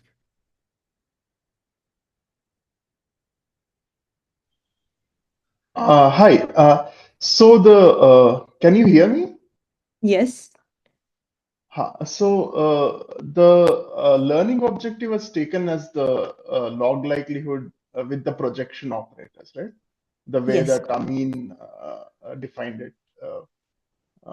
Yeah, that's now, correct. Is there a reason why quantum relative entropy can't be used to do this? So I Right. think with quantum relative entropy, there are already suggestions from Nathan and others, but I think the problem that you will face will be kind of the same. When you have hidden units, you would still have to project onto your visibles, and you will still have to compute the derivative of your matrix exponential. This is not going away if you're using another loss function for architectures. Sure. It may So be under certain assumptions. So for maybe quantum input or fully visibles, then it becomes simpler. But in this case, those main challenges remain. okay, okay, thank you. Okay, thanks for your questions. There's Adit had another comment. Do you want to say something real quick? So in this setup, if you have an SQRBM, you can prove that both the projective likelihood and the likelihood arising from the quantum relative entropy are the same. Because the visible state is all are exactly the same. So you should get the same values. You can actually plot it. You can also analytically show that it's the same. Yeah, exactly. Okay, thanks for that. So let's sorry to interrupt. Uh, let's reserve the rest of the discussion for the discussion session. Thank you again for very nice talk. Thank you. Our next speaker, I believe, is Zhao. Are you there, Chi? Yeah. Hi, Mark. Yeah, I'm here. Great. Yeah. Nice Thanks to meet you. Hi, Chi. for Hi. joining our workshop. So Chi will speak next. If you don't mind to share your slides. Sure, no problem. Okay. Please go ahead. Thank you. Okay. Yeah. Thank you very much. Thanks, Mark and Qing, for giving me this opportunity to share our recent research progress. My talk is about the beyond Hamiltonian simulation, some efficient algorithm for simulating dissipative quantum dynamics. And this topic maybe not that directly related to the quantum machine learning, but I think that some simulating the dissipative quantum dynamics will be helpful or beneficial for quantum machine learning problems, like do some state preparation, thermal state preparation. Okay, yeah, this is outline for today's talk. At first, I may give some background about Hamiltonian simulation or quantum simulation. Then I will talk about our previous result about closed system simulation, but I will quickly go through that part. And then I will focus on the third one and the fourth one is about how to simulate how to simulate the open system, simulate the noisy real world. Then I will talk about if we have the tool to simulate the open system, then how to use it to solve the linear differential or the ordinary differential equation problem. Okay, we know that we already have a lot of quantum advantage demonstration as very excellent, like the USTC, they have Ze-Tong and Zhao, and also Google has Wilde, different quantum advantage demonstration. But this problem, they are kind of not, they don't have a direct applications or real world applications. So in the next step, maybe people want to do something to do the quantum advantage demonstration in some certain task with a lot of real world applications. Maybe one of the most promising applications, or maybe one of the target one is kind of quantum simulation, is to use the target quantum simulator, controllable quantum simulator, or programmable quantum computer to do to simulate some quantum system. If we want to know or explore the properties of some quantum system, but we have not the direct access to this quantum system, for example, it's a black hole or wormhole, we can't build it, right? So we need to, in our simulator, in our lab, we need to build some quantum simulator or quantum computers. Then use this quantum computer to solve the similar problem and to explore the properties of this one. So we need to do some state preparation, then to do the approximate evolution. And last, we need to make the measurement to extract the information to know the properties. This idea is also proposed by Richard Feynman. And we know that a quantum simulation have a lot of applications in computational quantum physics, right? Like we can use quantum simulation maybe for the developing the better battery, catalyst, design the different drugs, or also can explore the materials, right? Also simulate the molecule reaction and to solve the high energy physics problem, right? There's a lot of real world applications. Moreover, we can also use the quantum simulation problem or algorithm to implement other quantum algorithm. It's like we can use the quantum simulation to do adiabatic optimization. Right? It's the time-dependent quantum simulation problem. Also, the quantum walk, and we can, because the quantum simulation is kind of to simulate the Schrödinger equation, right? So Schrödinger equation is a special type of ordinary differential equation. So we can definitely generalize it to other differential equation, or maybe to use it to solve the linear equations. Moreover, it can be also used for the quantum machine learning problem. For example, we can we know solve the differential equation problem. It can help us to improve something in the quantum machine learning. And if we simulate the open system, then we can also help us to prepare some state, Gibbs state preparation. It's also important in quantum machine learning, right? That's why we say it's a lot of applications and very important about quantum simulation problem. How to implement the quantum simulation? We may have different method, right? A more physical way is to do analog simulation. In your lab, you can prepare some Hamiltonian. You can control your system to make it very similar to your target one. Then you can do the analog simulator. In this case, it's quite practical. There are already a lot of excellent demonstration in analog simulation. But maybe the problem for this one is kind of not very flexible. If you want to simulate nearest neighbor Hamiltonian, then the Hamiltonian in your lab, it has to be very similar. Otherwise, it will be quite costly to do that, right? But in the future, if we have the control to the very good quantum system, we can build quantum computers, right? Then maybe we need to do some digital quantum simulation, so we can decompose this evolution into a lot of different gates one by one, then implement them. Right. In this case, this digital simulation, we will have the rigorous proof. It's quite universal. We can use this digital quantum simulator to simulate a different type of Hamiltonian.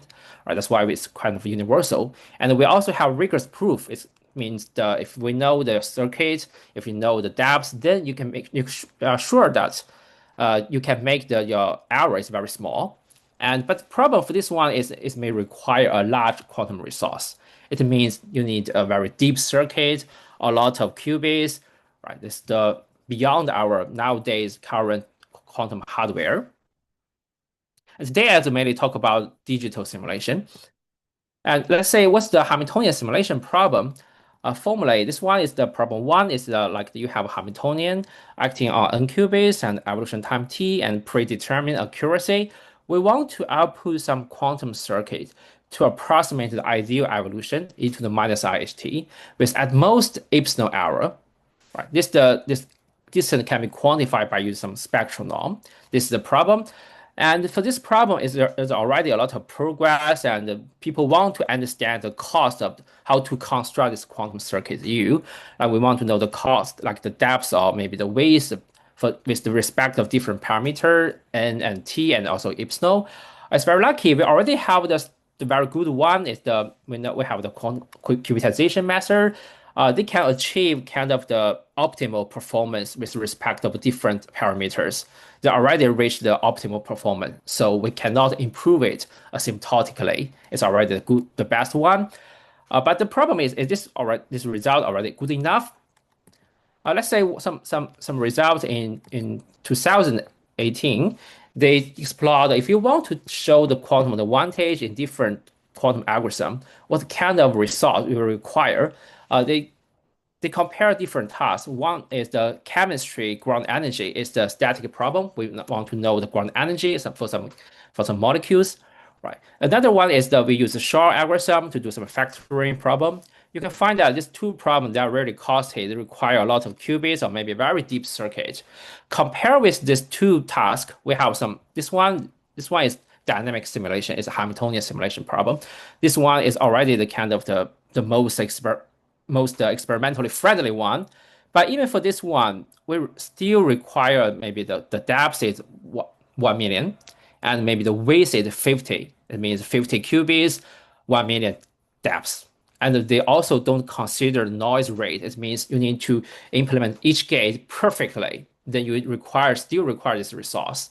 If you consider the quantum error correction overhead, you will need larger and larger resource. So it's still quite experimentally challenging.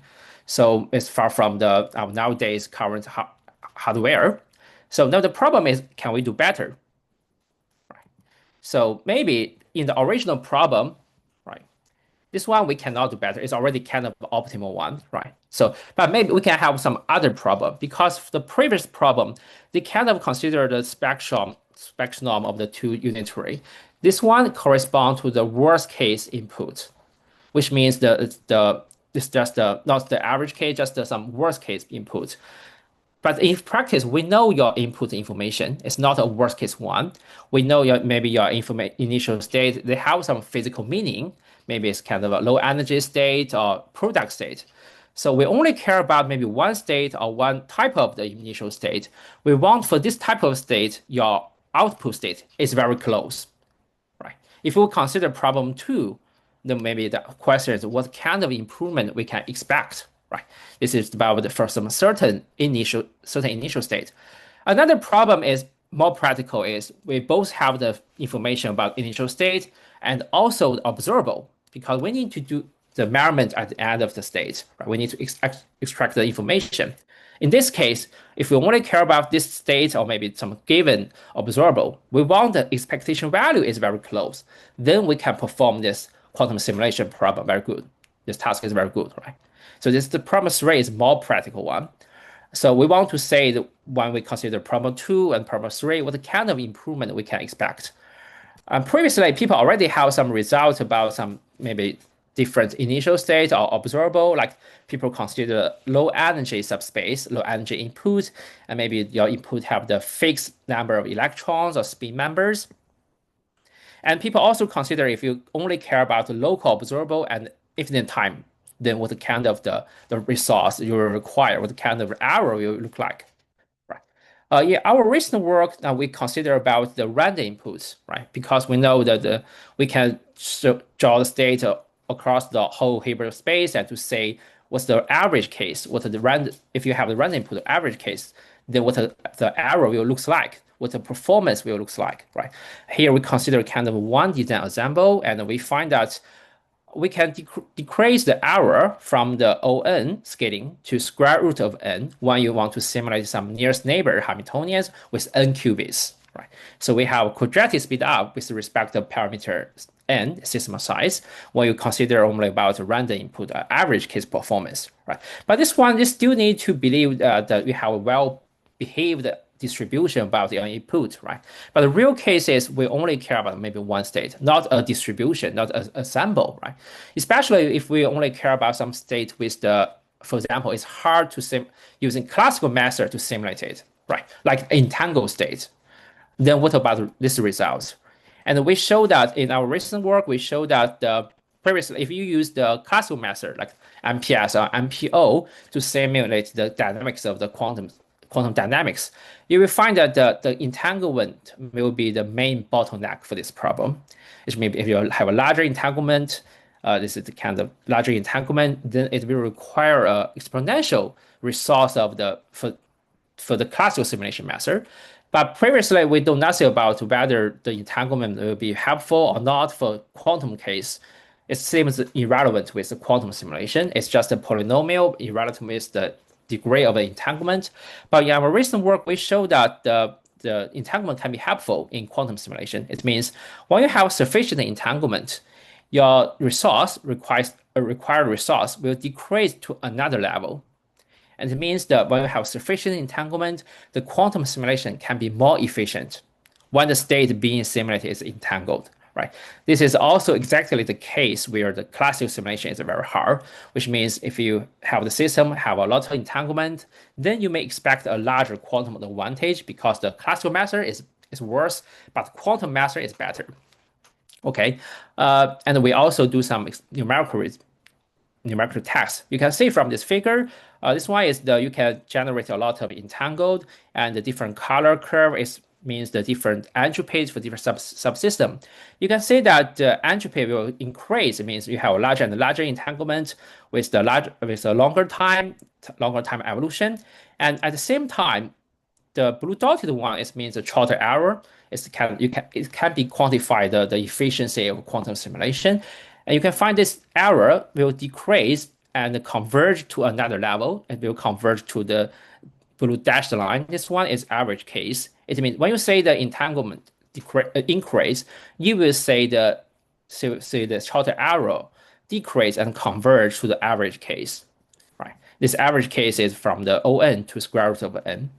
And in another case, this one is the right plot. This one is some system. You cannot generate a lot of entanglement. In this case, you can say this one is not saturated, it's the largest value, and at the same time, the blue dotted one, the error doesn't decrease to the average case. It's still beyond the average case. It means it's inefficient to simulate it. This one. Okay, this is all about we have a lot of progress in closed system simulation. But another problem is how to do the open system simulation, right? Now you have another bus, and our system need to have some interaction with the environments. In this case, we want to simulate it in the blooded mass equation. You have two parts. One is internal unitary. This one, we can use the closed system simulation method to do this part. We also have another part. This is dissipative non-unitary dynamics. This one will describe some interaction with the environments. How to solve this problem? For this problem is similarly, we have some given Lindbladian and the evolution time t. We want to output some quantum circuit to approximate the output state with the maybe epsilon accuracy, epsilon error. But for this case, we also want to know the cost of the circuit, how to construct this circuit more efficiently, how to design the quantum algorithm. And this one is important because it can help us to maybe do some given state preparation. It can also help us maybe to solve some non-Hermitian different problems, to know the property of open system, right? But for this one, is generally speaking, this one is harder than the closed system simulation because they have more parts, right? You have the jump operator parts. And this one means we also need some ancillary system to do this problem. And also some part maybe you cannot do the inverse. That's why it's kind of much more difficult, right? How to do this open system simulation? People have different type. One type is the proposed by the Clive and Wang in 2017. This one is have a lot of coherent controls. They decompose this open system simulation into a lot of cross operators and using some linear LCU circuit and to implement different layers. And this one is very good for the circuit depths, right? It's kind of log 1 over epsilon. But this one, because they have a lot of multi-control top flake gates, it make it very hard to implement in practice, right? This is one type. Another type is the more straightforward, maybe we can just also mimic the environment. We can enlarge it in a larger system, then using the closed system simulation method to do it. Then maybe if you trace the environment part, then we have your desired part, target part, right? So for this one, maybe it's easier to implement. But the problem is kind of the performance is weaker than the previous one. This one is easier to implement. Okay, in fact, the similar thing also happened in the closed system simulation. We have a shorter method, it's like the right one. It's easier to implement, but the performance is maybe not that good. We also have the quantum signal processing or truncated Taylor series method. It's like the left one. It requires a lot of coherent controls. Asymptotic scaling looks better, but it's hard to implement, right? In closed system simulation, previously we also consider similar problem. Maybe we can combine these two methods together, right? Maybe we can first implement some shorter method at first, and then for its reminders or for its error terms, we can do its kind of the LCU. We know its terms, that we can composite its error. Maybe because the error part is very small coefficient, maybe we can using some random sampling method. We don't need to implement the coherent LCU. Instead, we can just use some random sampling method to implement this one. Then we can have the results and we can have both benefits from this different method. So in the open system, we also do the similar things. We can decompose this algorithm into two parts. First one, we do some coarse grain stage. We just do the first order trotter to simulate the open system. Then because we know it's error terms, we can compensate the error, and we use some techniques. We call it a linear combination of super operators.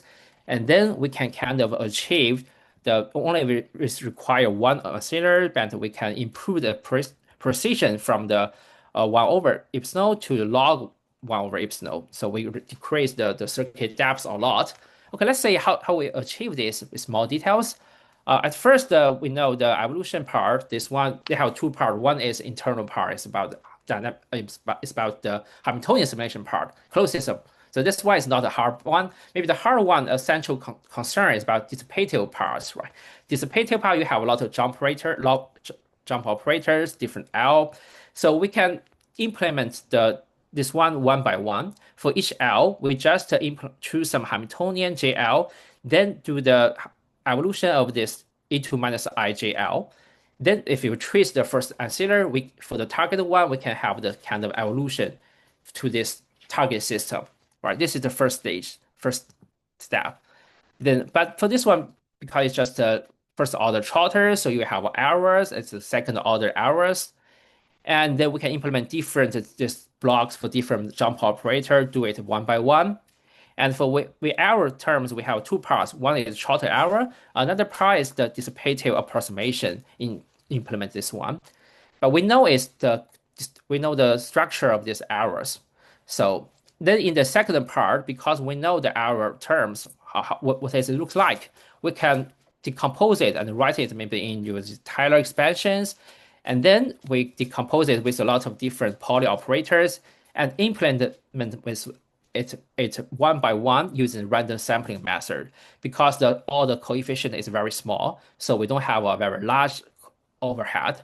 Then overall, we can do this method. We can compensate the error and make it very accurate, right? So maybe I don't have enough time, and maybe I skip the details and say our circuit depth will be the square t square, and that's L norm square, and also log 1 over epsilon. So we decrease the depth with respect to the accuracy, right? But this one, we still need to do is to implement different L term, different jump operators, right? But you can imagine if you have a lot of terms, a lot of jump operators, right? It will cost a lot. How to decrease this one? How to remove the effect of this L, right? So we also propose some method, as we call it kind of the random one. It's very similar to the Q drift in closed system simulation, which means we can run the sampling, do it, and simulate the different jumper operators. So we propose different method, and the first one we can make it independent of the jump operators, and in the second method we give some structured LCU method, so we can make it linear with the jump number of operators.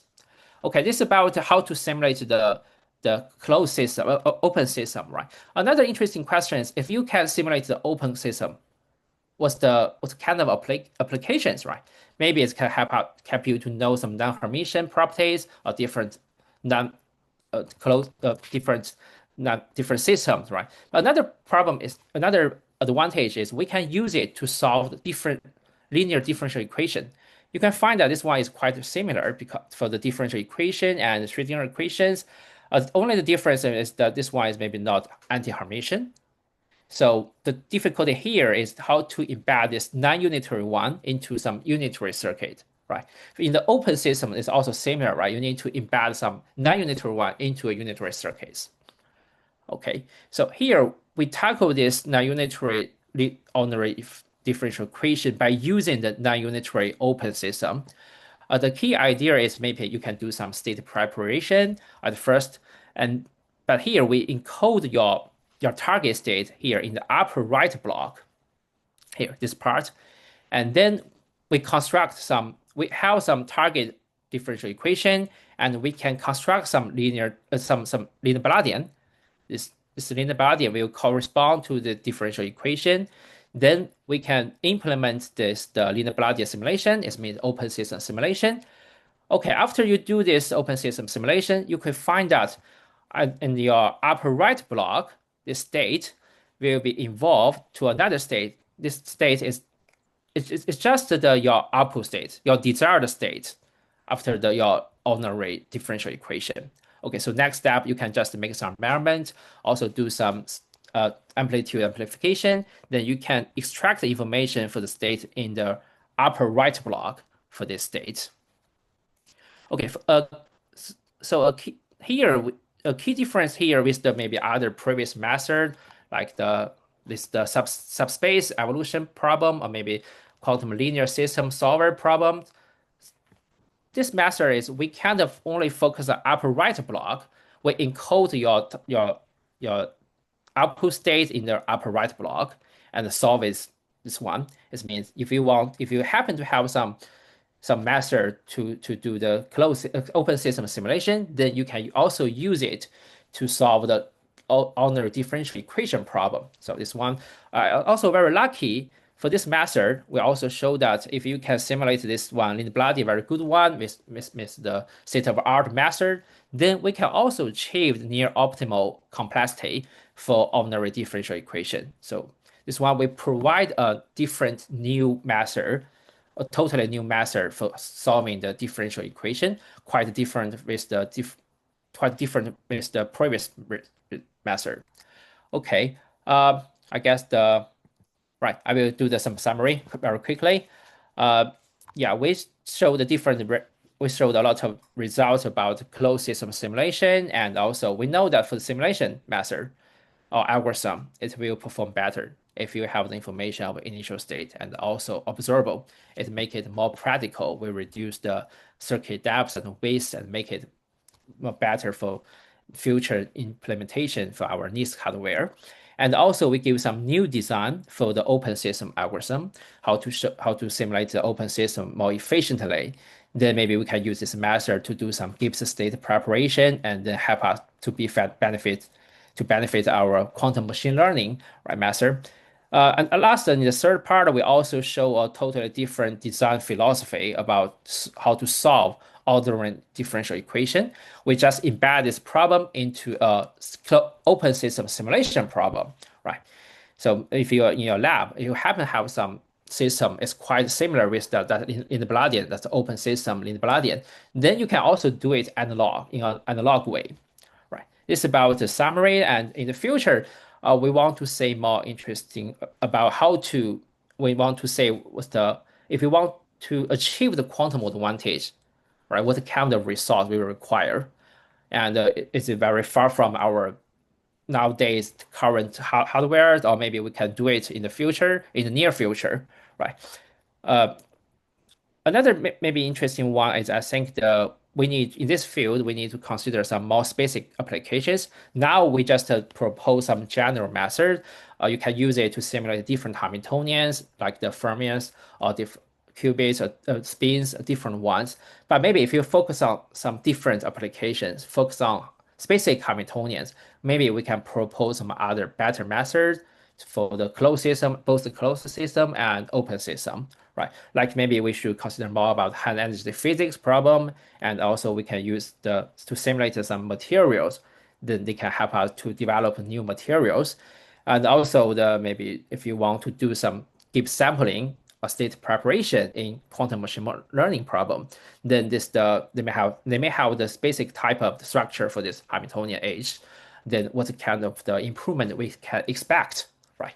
Okay, this is kind of today's talk. Thank you very much. Thank you for listening. All right. Thanks for your talk. Are there any questions for Qi?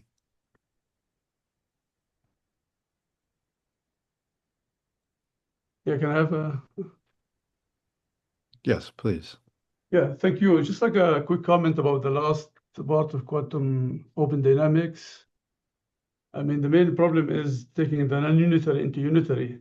And it is known in the 70s, the mathematician already developed a systematic way to take non-unitary operator into unitary by dilation theorem. And we use this one as a very simple procedure and well known, and we did simulation and we have a lot of application in this field. And how do you implement it on quantum devices?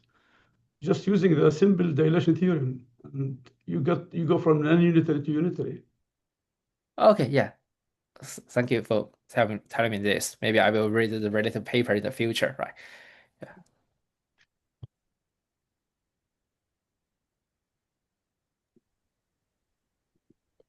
Hi, may I ask a question? Like for time dependent and the time independent simulation, they all have this kind of randomized methods. And for your current one, do you have any ideas on whether this will work or any advantage from randomized algorithm idea? The random one, they have kind of a trade-off. The good one is can remove the effect of some parameter. Like here, we can remove the number of jump operators. But usually, in this case, you have to make your total complexity will become the t square. I see. Or maybe for the epsilon, it's also just a 1 over epsilon. Mm-hmm. You will say this one happen a lot in random case, like Q drift.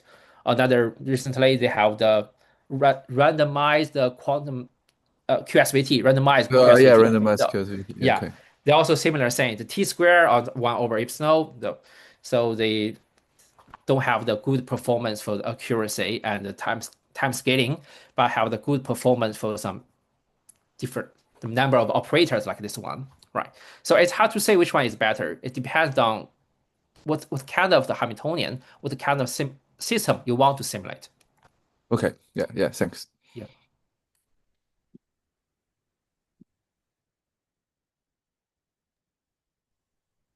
All right. Are there any other questions for Chi? Hi, Professor. Can I ask a question about the linear combination of super operators? So yeah. So in theorem 1, I saw the algorithm only need to sample epsilon square over 1 circuits. Epsilon here is a precision, right?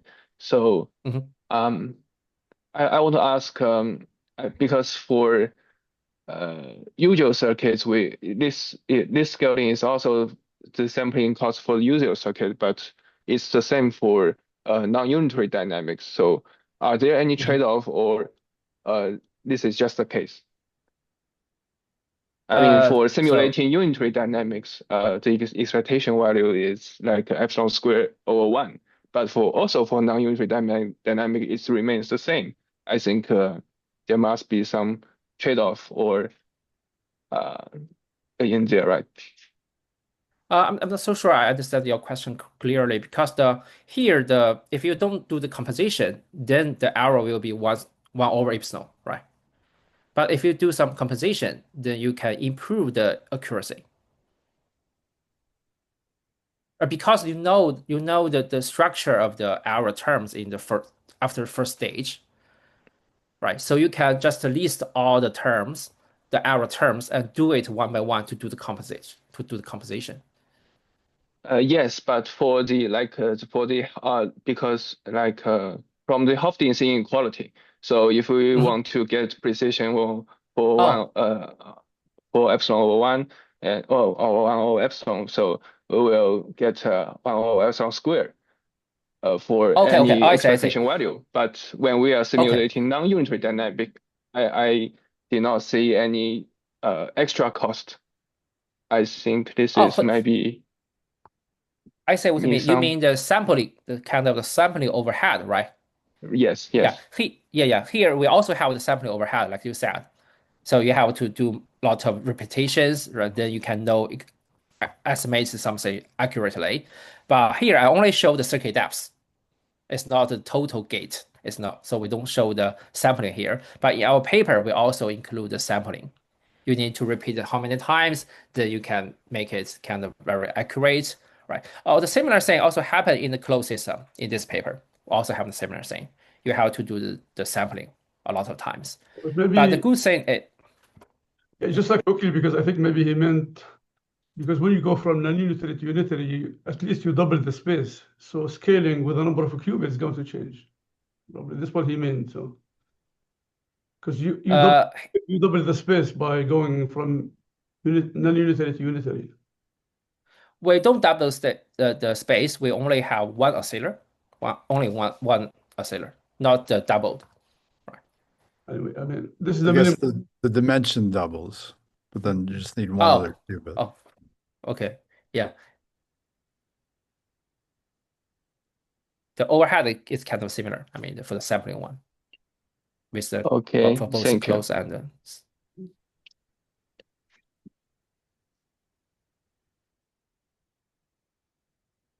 All right. If there are no other questions for Chi, maybe we can advance to the discussion session. okay, thank you. Are there any further points that people wanted to ask about Sabre's presentation?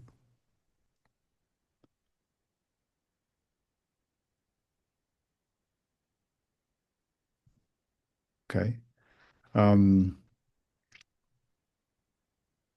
If not, I actually had further discussion points regarding Maria's presentation. If you don't mind bringing up your slides. Yeah, just a second. Oh. Yeah, that's my little helper. Oh, okay. Hello. Very cute.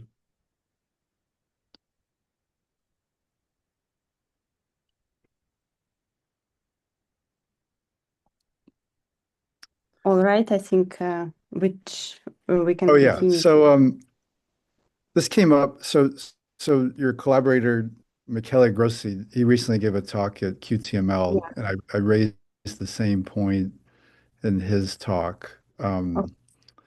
Would you mind to go to the slide with Iw-Qbm winter and Yes, the point before that? point before that. Yeah. So that was the slide. Just a This second, that's a key slide right there. So okay. this is the kind of thing that you were mentioning that there's difficulty with this kind of expression Yeah. with QBMs, and I guess I'll take the opportunity to mention work that I've done with Drew Mill, who will speak tomorrow. And I don't know if you've seen some of that, Yeah. but we have methods for evaluating these gradients, Okay. and it involves this quantum channel, which is like a random time Hamiltonian simulation. Have you seen some of that stuff? So I have seen the paper, but maybe I haven't went into very deep detail. So I know about your paper. My question would be, how is your method? So I think it was for fully visible QBMs, if Yes, I'm but not wrong. well, And yeah, sorry, I have here like in we have to make it clear that then your method can do this marginalization for like training models with hidden units. So we need to obtain those marginal distributions for yeah. fully visible. So in our case, the observable lambda v, that can act on a subset of qubits, in which case the theory applies to QBMs with visible and hidden units. Okay. Would you mind if I took the opportunity to just show some of the mathematical expressions that arise? Yeah, you can show. I will stop sharing. Sure. Okay, I'll do a screen share real quick. So this is the first paper that we wrote on QBMs, and I want to showcase this kind of expression. So suppose that your objective function is just like the standard VQE where there's an observable and this is a QBM state, right? So Yeah. rho theta is the thing we've all been looking at. So a special case of this is when H acts on a subsystem. Like you could take H to be H Yeah, tensor identity. exactly. You right? need to have a reduced then raw state. Yeah. And so the thing that has not come up in any discussion yet during the workshop, I think it will come up in Jamil's talk, is that we do have this kind of expression where when you take the gradient of the function we just talked about, this very interesting quantum channel arises where so GJ is the jth observable of the jth term in your QBM Hamiltonian, and phi theta is this quantum channel, And so this kind of expression, it did arise in the Koopmans and Benedetti work, but it was more in their supplementary material. They didn't use it for a quantum algorithm. But one of the key insights of this paper is that these terms can be, so if you have a quantum algorithm to efficiently prepare thermal states, then this term can be efficiently estimated via Hadamard test. And I think we have a picture of a circuit right here. You can do this kind of construction to estimate that term, right? And so, at least the point about the infinite Taylor series and the number of terms arising, I don't consider it relevant once you have this kind of mathematical expression. Okay, so. Right. So then in an appendix, we discussed the problem about QBM learning, which has come up a number of times. And basically, if you take the derivative of that loss function and you do a few steps, you end up with this expression for the gradient, and so this term you saw before. But this is a different way of writing the expression that came up in your slides. And once you have this, you can start thinking about quantum algorithms for estimating this. I'm not necessarily saying this is the ultimate way that it should be done, but it does seem that it should factor into the discussion and possibly play a role in maybe even in a contrastive divergence algorithm. That I think is something new to think about. Yeah, that's definitely quite interesting. So we can think of maybe we can chat further separately, like how we can take this into account for contrastive divergence while deriving those conditionals, the circuits for those conditionals, because right now it's hard to say what exactly to further. Yeah, it's hard to do things on the fly, but that can be an interesting discussion point. Yeah. So Adit raised his hand. Feel free to chime in. Yeah.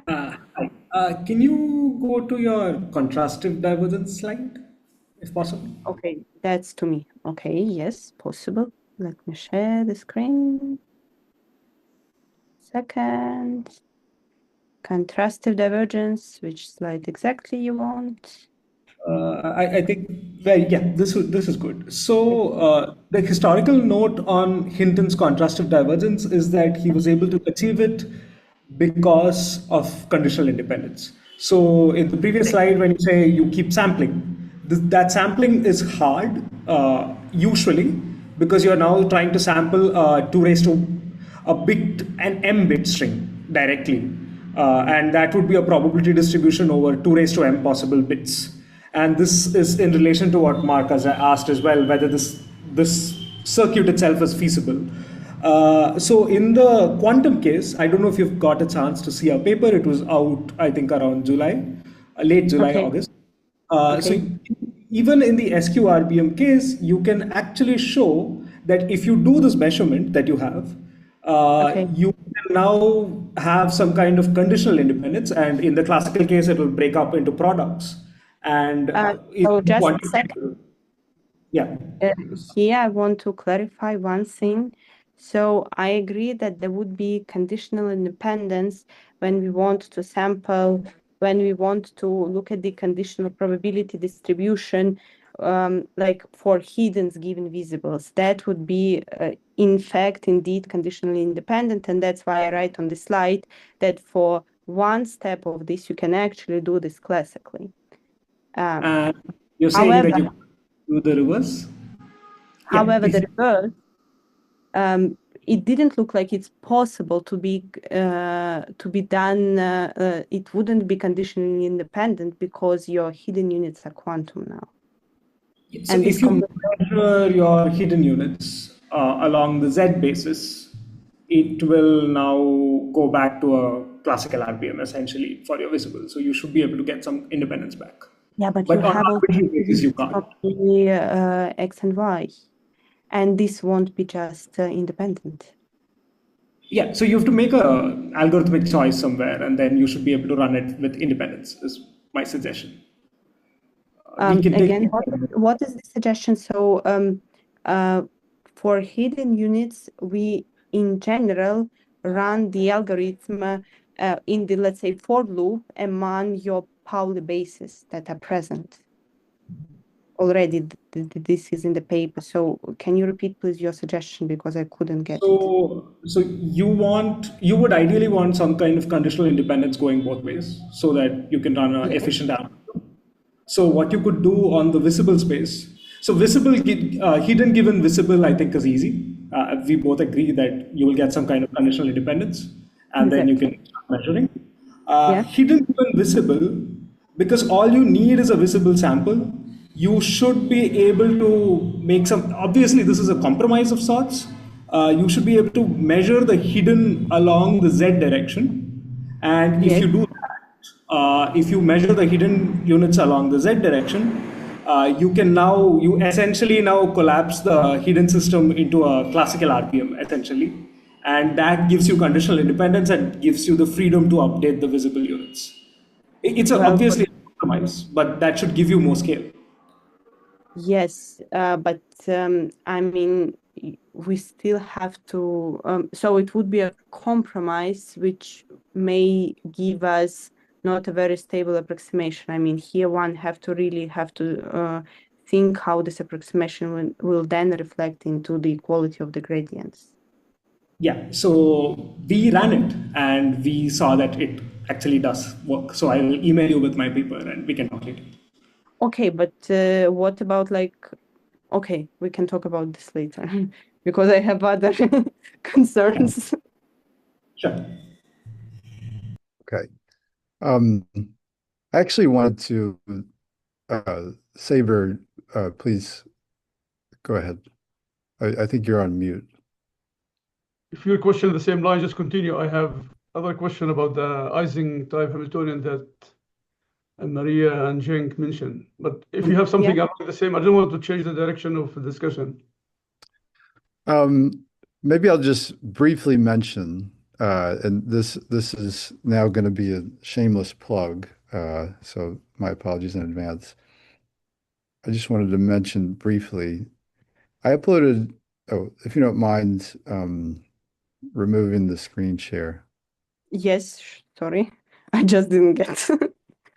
So there's been a lot of discussion in the literature about training QBMs for simulating probability distributions. And I got very excited after QTML, I thought of this. And this is related to what we've been talking about. So here's your model distribution, you want to simulate a target, and you want to minimize the KL divergence, right? Yeah. And this lambda z is a measurement that you perform. Again, this could be a tensor product, right? It could be that you're measuring just visible units, and you could have a tensor product with identity for hidden units. So something that I hadn't seen in the QML literature, there's a well-known formula classically called Donsker-Varadon, which gives a variational representation of KL divergence, where you optimize over all functions from your classical bit strings to the real numbers. And this is an alternate way of writing it. And what's valuable about this is that you see these are expectations, which you can use for sampling, right? And so this objective function, you can sample, you can evaluate by sampling if you have access to samples of the target distribution and samples of the model distribution. And so the basic story of this paper, I don't want to give a whole talk on it, is just you can combine the observation with Donsker-Vardon from the paper I just mentioned with Jamil. This expectation can be rewritten as a trace of like an expectation of an observable with respect to the QBM state. And then that we know how to evaluate using the quantum channel that I mentioned. So that's what's discussed here. And so I just wanted to throw this into the mix since it's an interesting take on the problem of generative modeling with QBMs, which I don't think has been presented before in the literature. But again, it involves this quantum channel, which seems to play a quite critical role when you're taking derivatives of QBM states with respect to their parameters.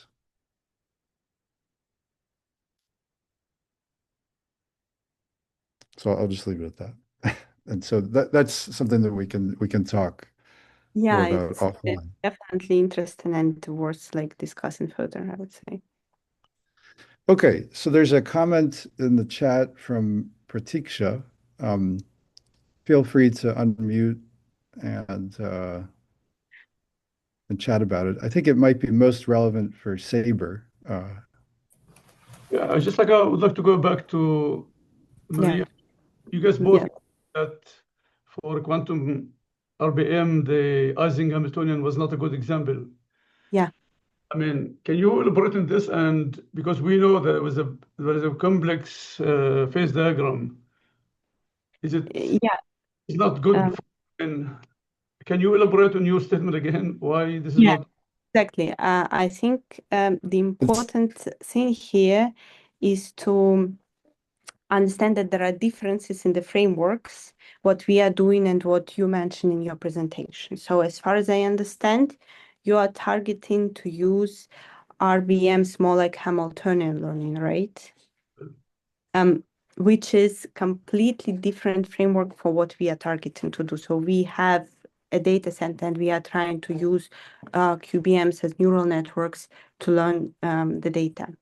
And for our purposes, transversal field is actually not an expressive model because you can think of it. So if we have an RBM and we have visible units completely classical, and then we have hidden units, and I act on hidden units with my X field, and the interactions between them are ZZ, then essentially there is no transfer of the information between my visible units that are in Z basis with the X field on my hiddens.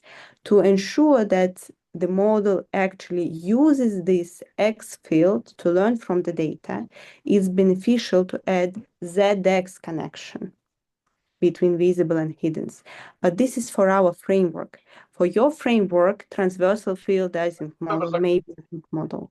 Like you remember, because I mean, suppose you'd like to learn the data, and if there's any mechanism to introduce entanglement, like a quantum effect, entanglement, and others onto the data, you still say the same statement, correct? Because there are no, we are fixing ourselves exactly to learn from classical data.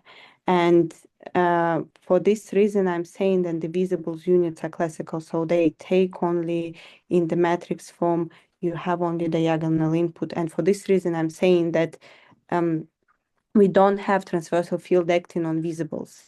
Because in our framework, also having transversal field on visibles doesn't make any sense because it just will be trained to zero those parameters. However, if you have data, let's say quantum data, this is a different story. Okay.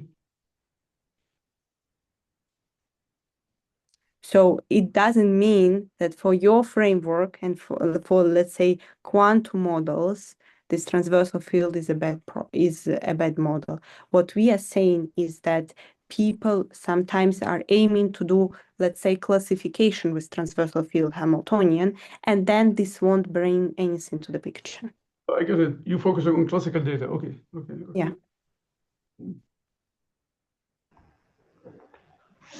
Can I chime in? Please. And sorry, Maria, do you have an intuition if this applies also to fully visible quantum Boltzmann machines, if the transfer field Hamiltonian is not expressed? In the sense, I think Cenk also mentioned in his talk. So for fully visibles, the question is how you encode your target data, right? He showed one of the way of the encoding. And essentially, if you have just a classical probability distribution, you encode it as the diagonal, right? To your density matrix. And if you have any non-diagonal terms acting, let's say, on visibles, they just won't bring anything for the gradient. I mean, unless, for example, what Cenk shown, you can encode it maybe somehow differently, your data. You can come up with another encoding that maps it to then non-diagonal entries in your density matrix. Then yes, then you can try to do something with that. Okay, thank you. All right. Why don't we move on? Pratiksha, feel free to unmute and mention your comments and questions. So I kind of had an opportunity to ask this question yesterday, but it didn't go to the completion. So I'm just bringing it up again. So I have gone through Dr. Kais' paper on RBM, but that was for the quantum simulation, right? So I don't have access to, I come from like classical supercomputers based research background. So I was exploring the idea of like using that RBM form itself as a wave function. And I'm using the chemical Hamiltonian, and I'm trying to solve it using variationally, just like any other wave functions we have in quantum chemistry. And the main problem that I'm facing is that it seems like the wave function itself is good enough in a sense that it has an exponential form. But although I initialize the parameters for the RBM from the same set, still I end up in like different local minima. So it seems like it's a very highly non-convex function to model. So I'm wondering if anyone has any insights on like what can be the good parameter initialization strategies, and also like I'm playing with the BFGS solver, which it's not very robust, but it's in a way faster compared to the CMA. CMA is tends to give like very good results, but it is very, very expensive. So just looking forward to like insights in this direction, basically. Yeah, just like let me comment on this. So because I'm also coming from background in chemistry. So if you would like to do electronic structure calculation for molecular system or materials, this RBM, the best way, what we call warm start, is to start with parameters from the Hartley-Fock theory with the mean field. If you start with, then, I mean, we saw in our calculation, this really will simplify the calculations and will move away from the local minima. So I would suggest first to run mean field calculations and the parameters that you will obtain, what we call warm start, to start from there. And then this will give you like a better accuracy for your calculations. I see. Completely run the parameters is fine, but this is not going to converge to the right answer as you mentioned. Warm start is the best way. Really start with mean field and then go to ground state or excited states for molecular systems. Which system are you using? How many electrons you have? So I'm currently trying with like 4 to 10 electrons just to. I mean, you can do mean field very quickly. and start from there. So when you say mean field, as in like just figure out like what parameters enables the hydrophobic bit string. Yeah, and Yeah, I think I mean, I can correct you here. We have the code here with the students, so they can help you, because we run all these molecular system, and I mean we have Yeah, that would be really great, because I have been playing with this from a long time, and I actually tried the hydrophobic like initialization, but seems like it's very like I'm not using sampling, so to say. So I simply control the electronic configuration space by just restricting it to, let's say, full CI or CIST, just to see whether this works or not, right? I saw that in your paper you mentioned that the parameters are constrained to minus 0.2 to 0.2, and I'm wondering like how did you come to that? Like, did you do any kind of parameter fitting or something like that beforehand? Yeah, that's what I'm saying. Like for us, we start with the parameters which really mimic the main field, and this is the business continue. And we do sampling from the restricted Boltzmann machine to get the amplitude, and then the phase was classically computed at the first paper. Now we turn everything into complex, so we don't need an extra classical phase. I see. We get the right quantum wave function. I see. Yeah, that's a great insight. Thank you so much. If If I contact you, would you be able to like put me in touch with the student who worked on this? We'll be happy to share code with you if you. And we're doing this calculation for a long time now. Yeah. Thank you.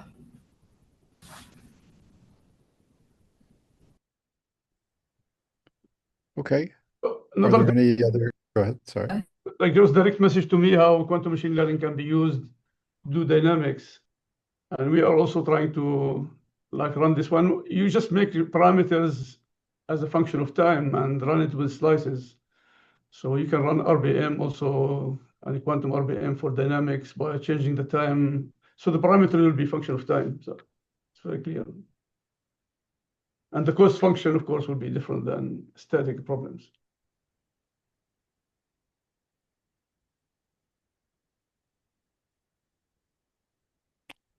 Okay. Are there any other discussion points that people want to mention?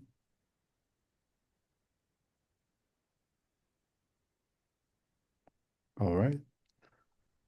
Okay. In that case, thanks again to all the speakers from today.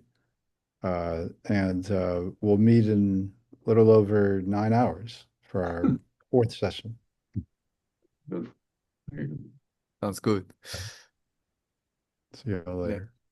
Yeah, see you all later. Yeah. Have a good day. Thanks. You know?